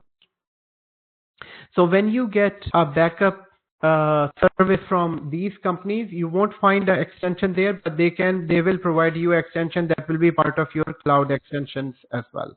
Okay. So in this, we can select agent, but for now we're not selecting anyone. If you select here, then it might cost you as well. So for example, let's say if I select this one, let's say here it would give me a price. Yes, here it is a buying option. First you need to buy it and then create an extension. So for now we are going back. We're not creating any extension, and this is the place where you can run a script. This is a place where you can run a script. Let's say you want something something to be done as soon as the server is up. Here it says pass a script, configuration file, or other data into the virtual machine while it is being provisioned. The data will be saved on the VM in the known location. So basically, this is a startup script. So some servers have startup script where companies have their script that checks that if the server has antivirus, server is compliant and all that. So here we can run those scripts. So here, whatever command you give, that command will be run as soon as the server starts. So this is a startup script location. Then we have host, dedicated host. We have host groups here. We have VM generations. What type of VM you need? Gen 1, Gen 2. So in the host group, everyone, and we will be going for a quick break for 5 minutes. How much time do we have though?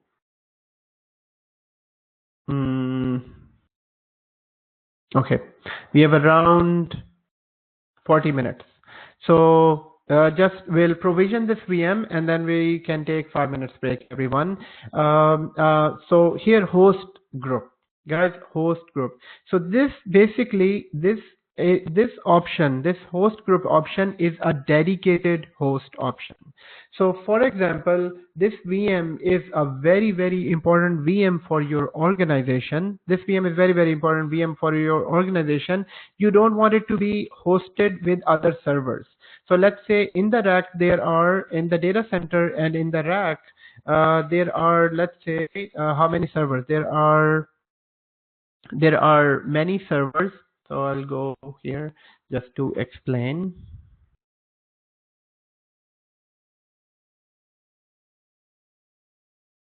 Okay, that's bad. So my mouse, I cannot see the pointer. Okay, now I can see the pointer. Okay, so what is a host group and what is a dedicated host? Now we are trying to understand. After advanced, where do we go? After advanced, where do we go? Yes, hold on. So let me view 20 Riaz. I think you're Riaz. So yes, I will come back to that screen. Just a second. Umar is asking a question. Can you guide me on subscription? I had connectivity issues last night. I missed that part. No problem. No problem. Umar, I will guide you with this. Just give me a moment on this. Umar, you didn't got the presentation, the step-by-step lab.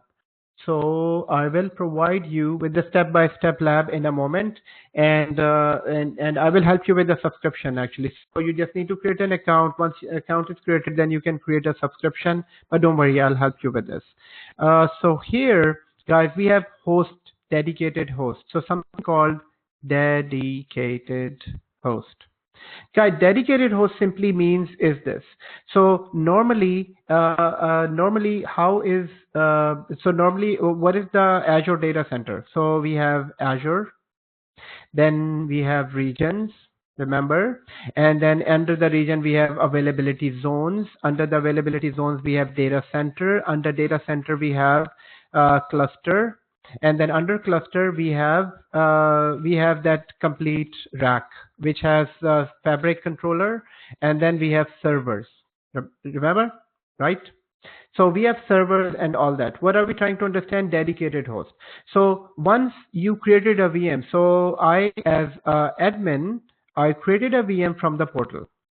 Guys, again, one more time, what are we trying to understand? Just bear with me. I know it's a long session, long class, but I will try to make it more and more simple. We will be going for a quick break here. Maybe we can continue. No, we can go for a break. So here, guys, so what are we trying to understand? Dedicated host. It's a very simple concept, guys.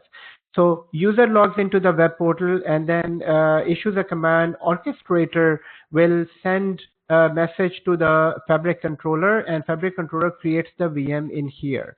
So VM is created either here, either here. This is not our selection. This is Microsoft selection, and they will create the VM. But guys, some VMs are so important for some organization. Let's say this VM is so important for the organization eBay, or maybe it is so important for the Walmart VM, and it's so important that they're saying do not mix up with other VMs. Do not mix up. Do not host it on the server that has other VMs. So they buy the complete hardware server. They buy a complete dedicated host.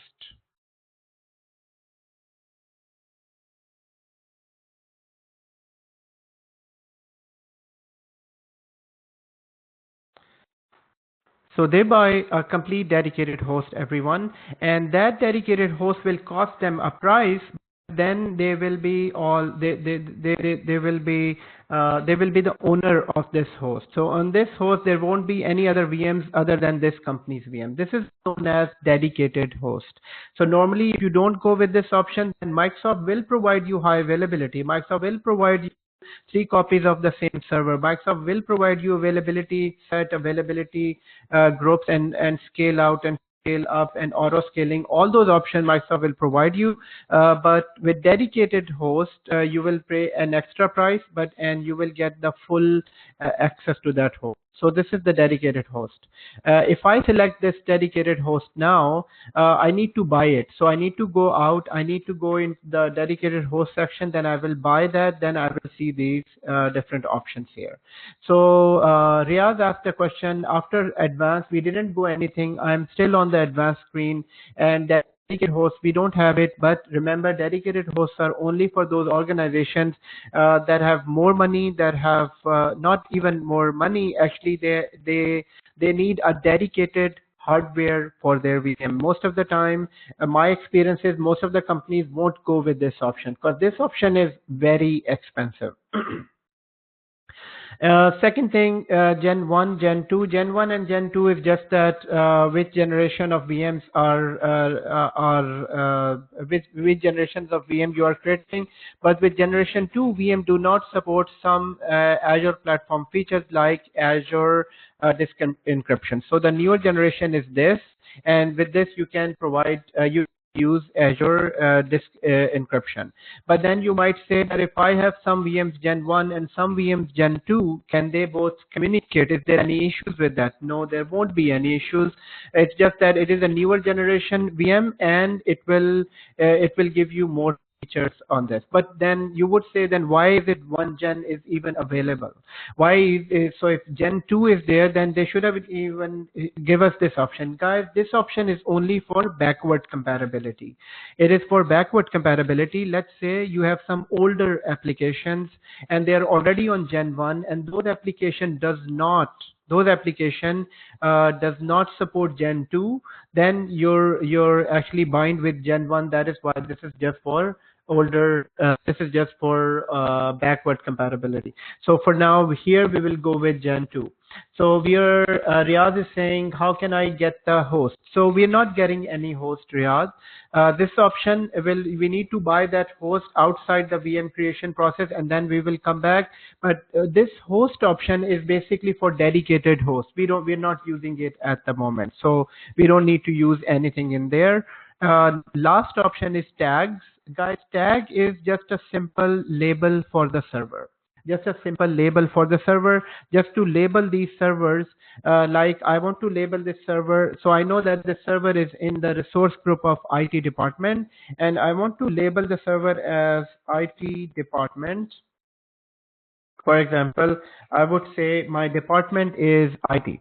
So this label will basically is only used for reporting purposes. So if I use this label and if I click it, later on when I create a report and saying that in IT department how many servers I have or how many resources I have, it will just, this tags are just used for reporting purposes. This is exactly the same tag that you use, that you see in the market. So tag is the price tag, just to show you the price. This tag is just us that this VM belongs to the IT department.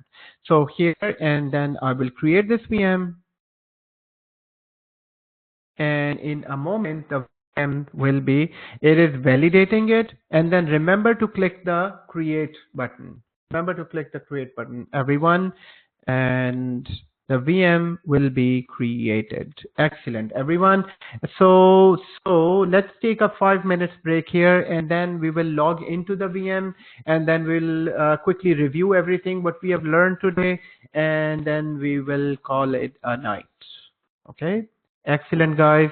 Thank you so much. No, actually not. Actually, thank you so much. Thank you all the time, but it's not the end. You know, the end of the lecture. It's just a 5 minutes break, everyone.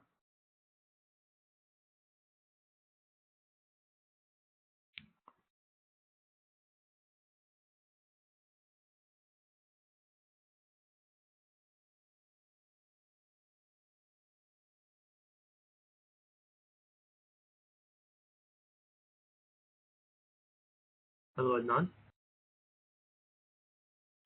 Yes, I'm here. Quick question. So, you were going over the host services. I'm not able to see those in my advanced.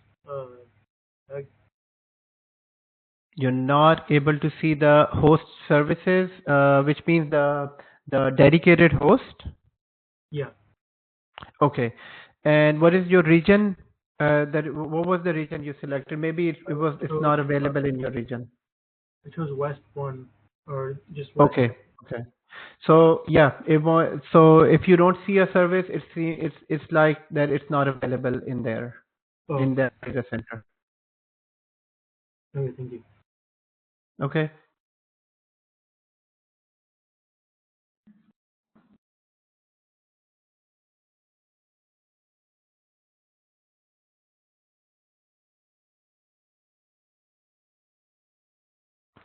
So Umar, if you're online, if you're not taking a break, maybe I can quickly look at your screen for the subscription.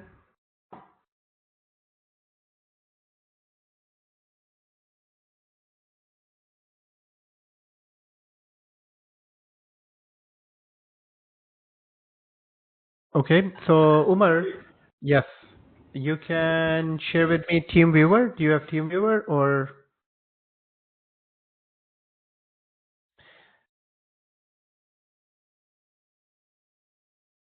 you can click on share your screen. Maybe we can try sharing the screen. So right at the top of in this chat window, there is the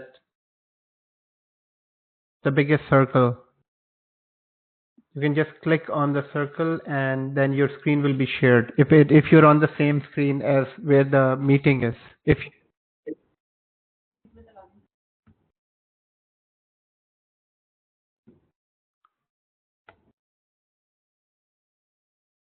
Okay, Atif.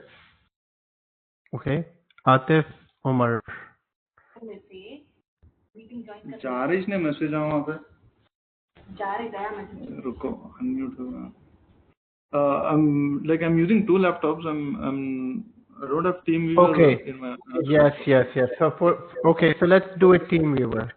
You want to do a TeamViewer? Actually, I'm on the subscription page. I just want to know like what to select. Is it Azure for students? No, it's free. Do you have anything like a free subscription option?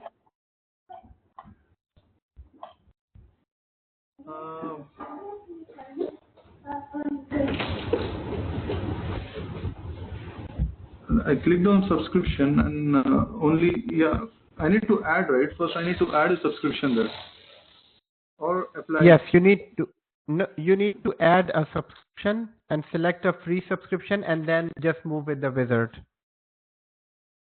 Yeah, when I click on add, only the Azure for students, the button is enabled. For other, it's grayed out. Okay. What are the other options? It's free trial, pay as you go, and the third one is Azure for students. Yes. And the free trial is not. It's grayed out. Yes. Okay. So I think it is grayed out because it might be that your user ID used before. Have you ever created an Azure account with this? No. Or with the phone number, with the credit card information? Or this is the first time you're creating an Azure account? This is the first time, yeah. Okay. So probably there is something wrong with the account. You need to recreate another account. Okay, I'll try that and I will let you know then. Okay. And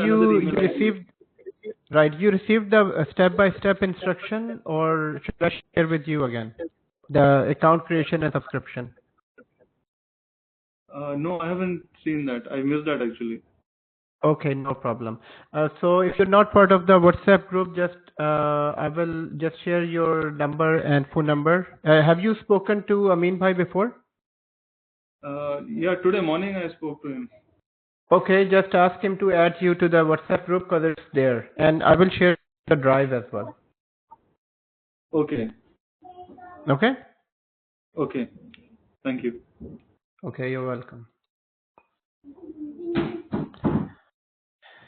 Okay, everyone, and welcome back after the break. We are right at the end of the now. So Atif is saying he was trying to share the screen. Excellent, very good. Yes, Atif is saying that Omar, create a new account. If you're stuck, just let us know. We are all here to help as well. Okay. So guys, just before the break, thank you, Riaz, for the attendance after the break, guys. Automatically, if you're here after the break, please say yes, I'm available, or yes. And so first question, Hassan is asking a question. Can you please send me the step-by-step account creation? Okay, yes, for sure. Hassan, just make sure that you're in the WhatsApp group. If you've spoken to Amin Bhai, just ask him to add you to the WhatsApp group, number one. And we will be creating a Google Drive as well for this. So it will be one place for everyone. So not only in the WhatsApp group, it will be a Google Drive for the notes, for the videos, and for everything, for all of the resources. So Atif, yes, you can ask a question.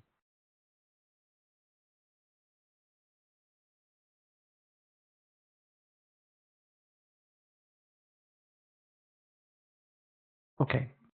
So maybe you're mute, Atif.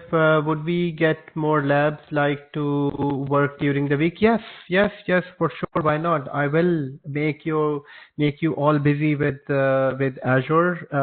No, just kidding. Yes, there are labs you need to do.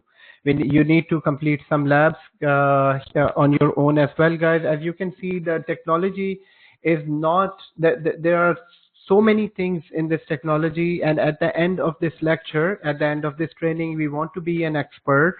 So I'm trying to cover that from all angles. So the commitment for this training is that you need to spend 4 hours with me, and 8 hours actually in this training for 2 days, and then 8 hours at home. So 16 hours a week, if you are able to spend, will definitely become expert. So in that 8 hours, I will provide you the labs. So there are 2 resources for the lab. Number one will be this video, which is this one, and then the second one, I have videos that I've created for the lab as well. You need to follow them and then create the lab and then send me the screenshot. Okay, so let's take an advantage of this time, everyone, and then the more practical, the better it is, and the concepts we already understand. So right here, I can see 2 VMs. So my first stop as Azure admin, is that I will always go to resources. I will always go to my resources and see how many resources I have. So the resources I can see here, I can see now so many resources being created for 2 VMs. So VMs we have created, we can sort by type. I can sort by type here, and then if I sort by type, there are 2 disks for 2 VMs. One disk is for 1 VM, the second disk is for second VM. I have 2 network interface card, 2 network security groups. And what is a security group? Security group is nothing but a firewall. So Hassan asked a question, why do we need to create different VMs? Can't we create one VM and under this VM we can create sub VMs? And yes, so it's a good question. Hassan, we create different VMs because there is a requirement based on the requirement of the organization. Based on the requirement of the organization, let's say if it is a small clinic, they have one server. They just need one server for a small clinic, and that in that one server they have the doctor's application, so they need one server. But in the large organizations, you have a requirement of creating 10 servers, one server for call center, one server for marketing, one server for another. So that is why we create a number of different servers. Actually, those are computers that we create. So this is why we create many different VMs.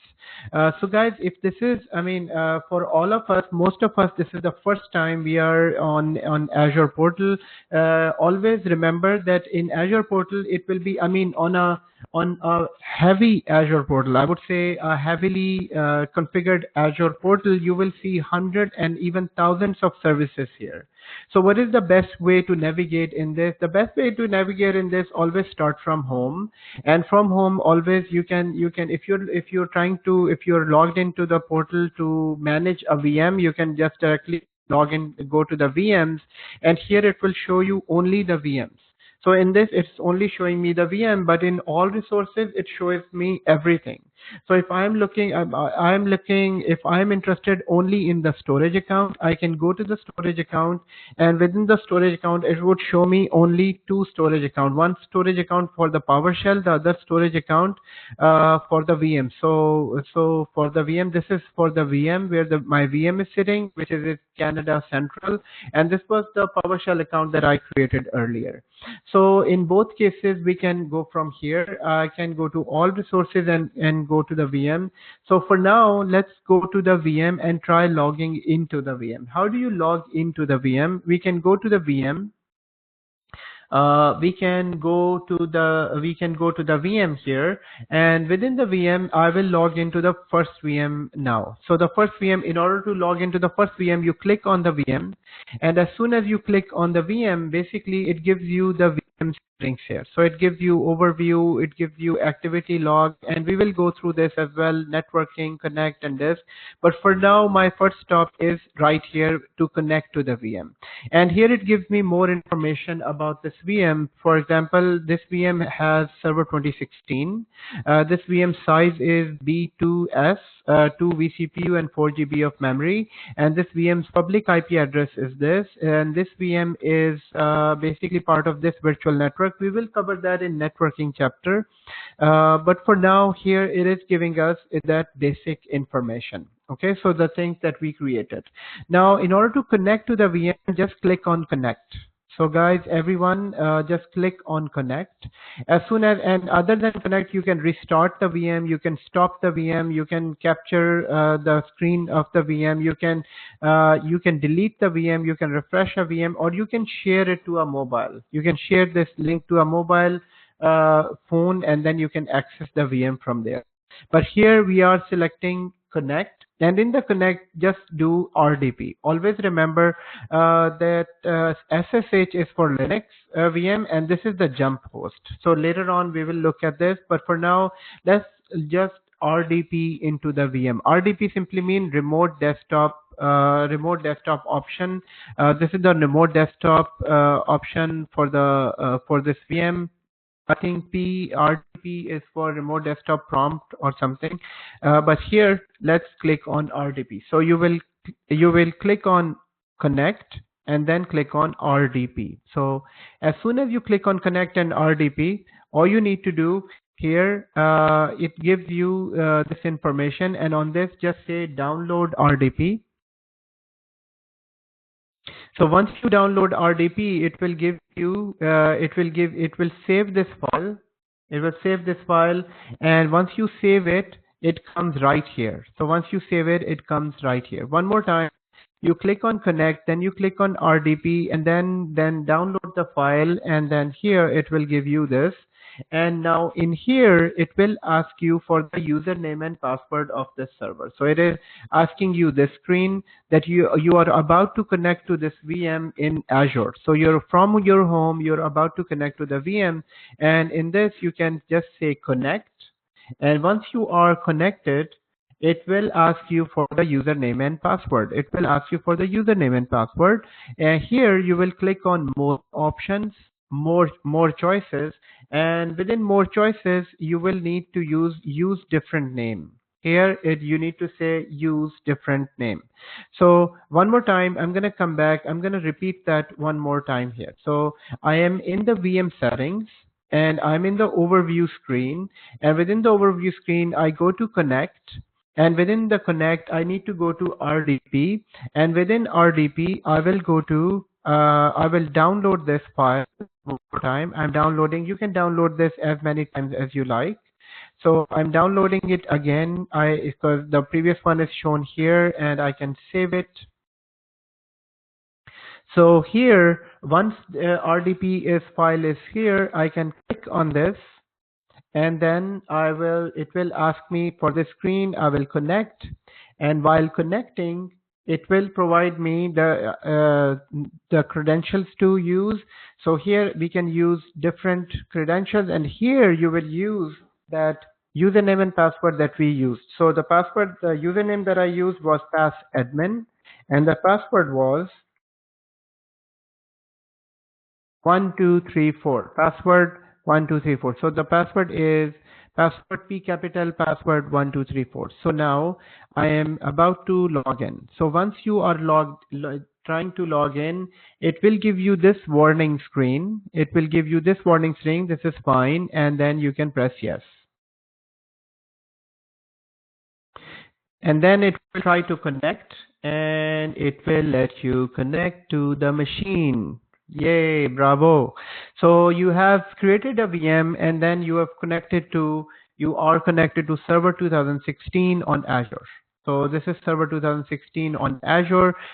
This is basically the goal of this exercise. Guys, take 2 minutes and open the other server as well. So leave this server on. So I will leave it on as well. It is. And now let's connect to the other VM as well.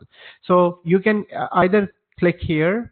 You can either click here on this VM on the previous screen, or you can start again. Guys, starting again is not an issue. Go back to virtual machine, and within the virtual machine again. So if you're confused in anywhere in the screen, guys, thumb rule, go back to home, then start again from virtual machine. Then from the virtual machine, go to basically the VM. So now we are about to connect to the second VM.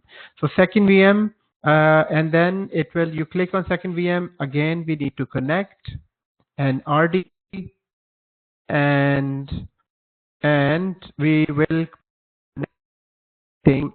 download the RDP file, and then it will save it in your machine. It's just a 1 KB file, so don't worry about this. It won't take much space on your disk.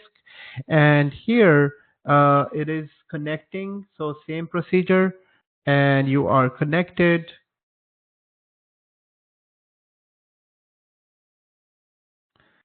So here we will provide more choices, use different account, and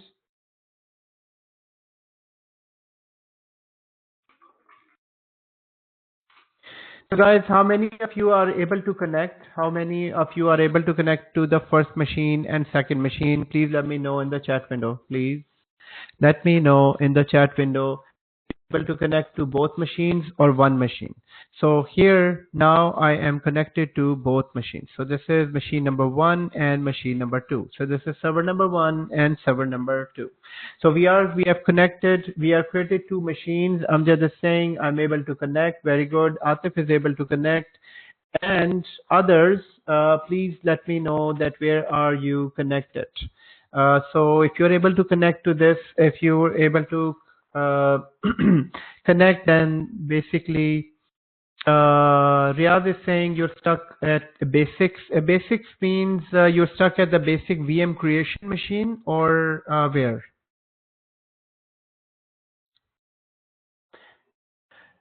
Okay, shall we delete once done? Yes, yes. Asif, we need to delete all resources once done. Okay. Yes. Pay as you go, meaning very good. If you're on pay as you go, Atif, it's fine. As long as you delete them in few hours, they won't get charged. So yes, just take a picture for me, for the instructor, to be shared on the WhatsApp group. I need to see that this lab is completed by everyone.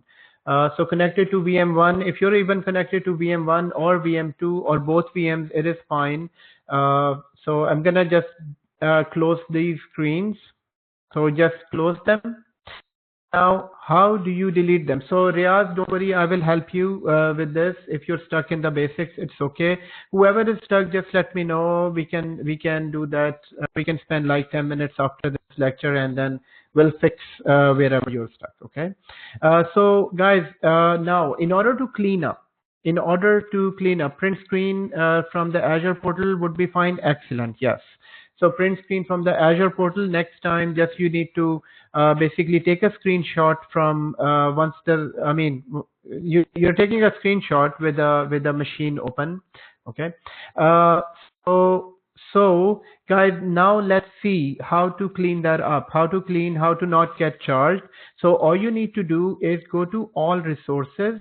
Everyone, all you need to do, you need to go to all resources, and then once you're in all resources, just select the name, click on the name, and it will select all the resources here. There are some of the resources that are charged, there are some resources that are free, so you need to select all resources. So one more time, in order to clean everything up, all you need to do, go to all resources, and then click on name. It will select everything, then click on now delete. Once you select delete, it will ask you for a confirmation, and you need to type delete and then delete. So guys, this delete of all resources does two things. Number one, clean up all of the Azure, number one. And number two, if you do that in production, it will take your job as well.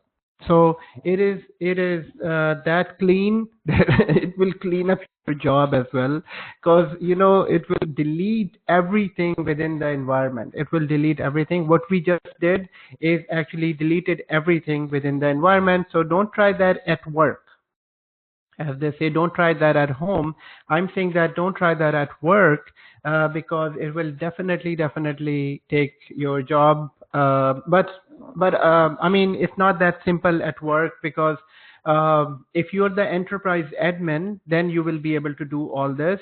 If you're not an enterprise admin, and most of the time the top admin or owner is not the account that is shared with everyone, so you won't be, but you still will have, at being a Azure admin, you still will have some access. So with that access, if you delete or delete anything, that will cost your job.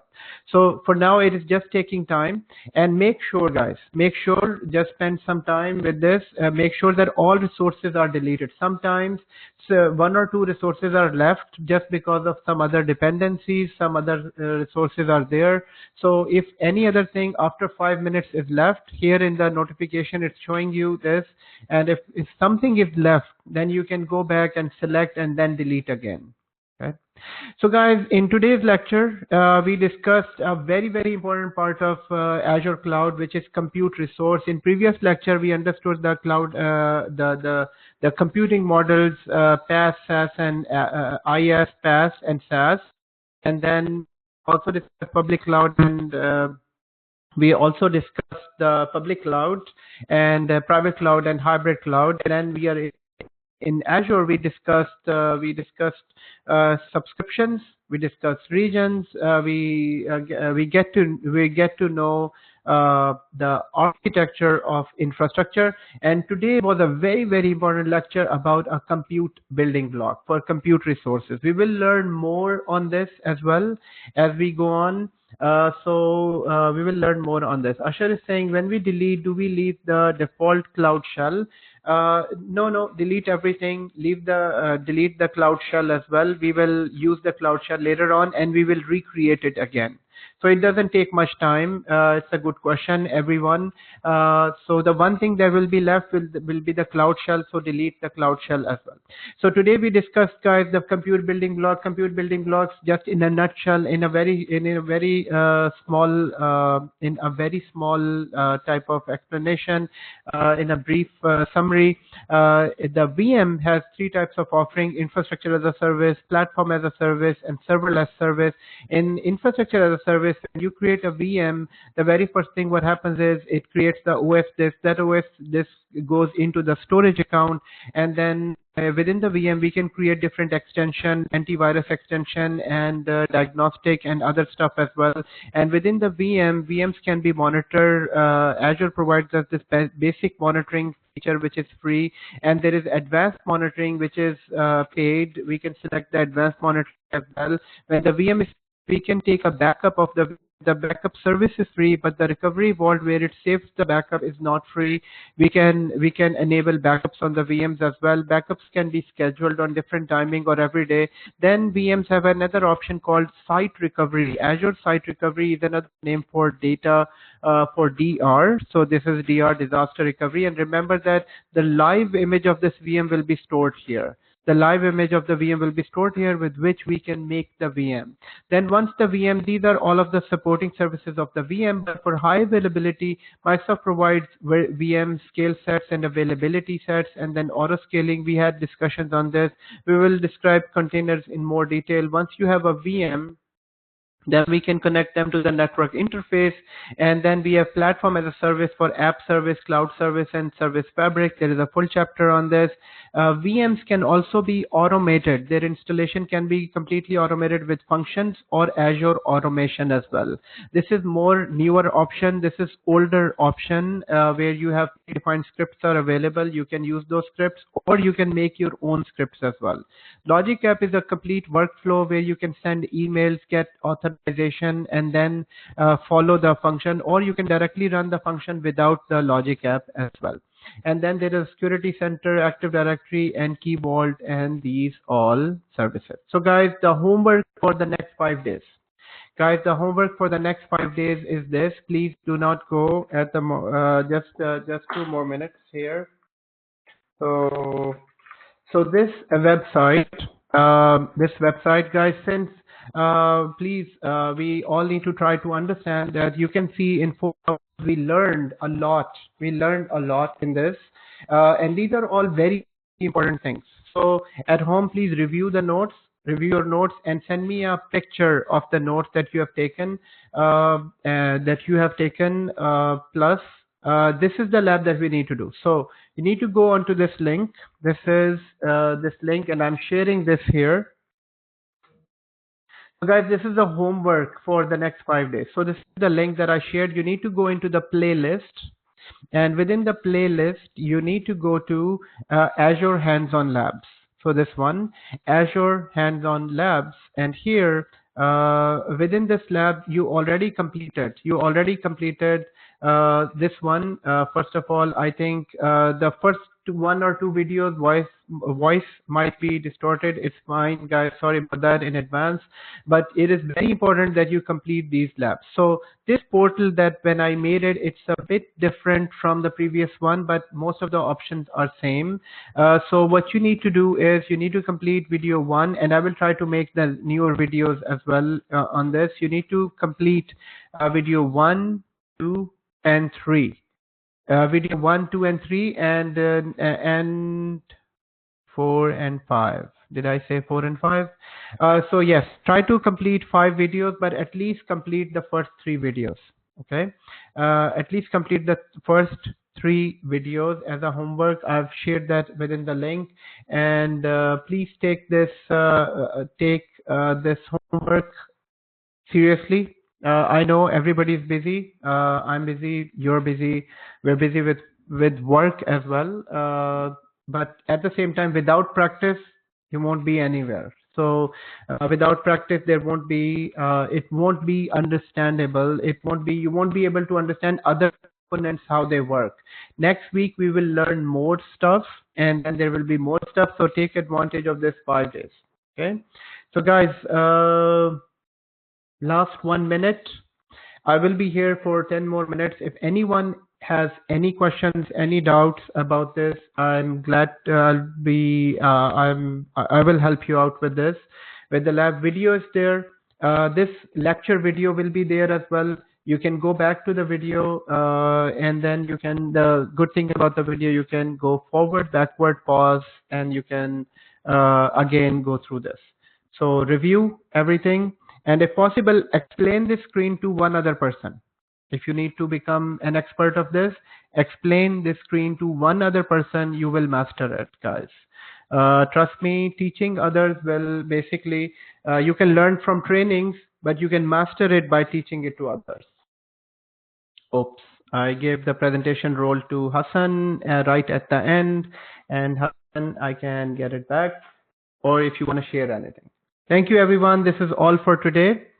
And if you have any questions at all, let me know. We will finish that in due course of time, but we need to remember this next week with new services and new questions and new stuff. Thank you, everyone.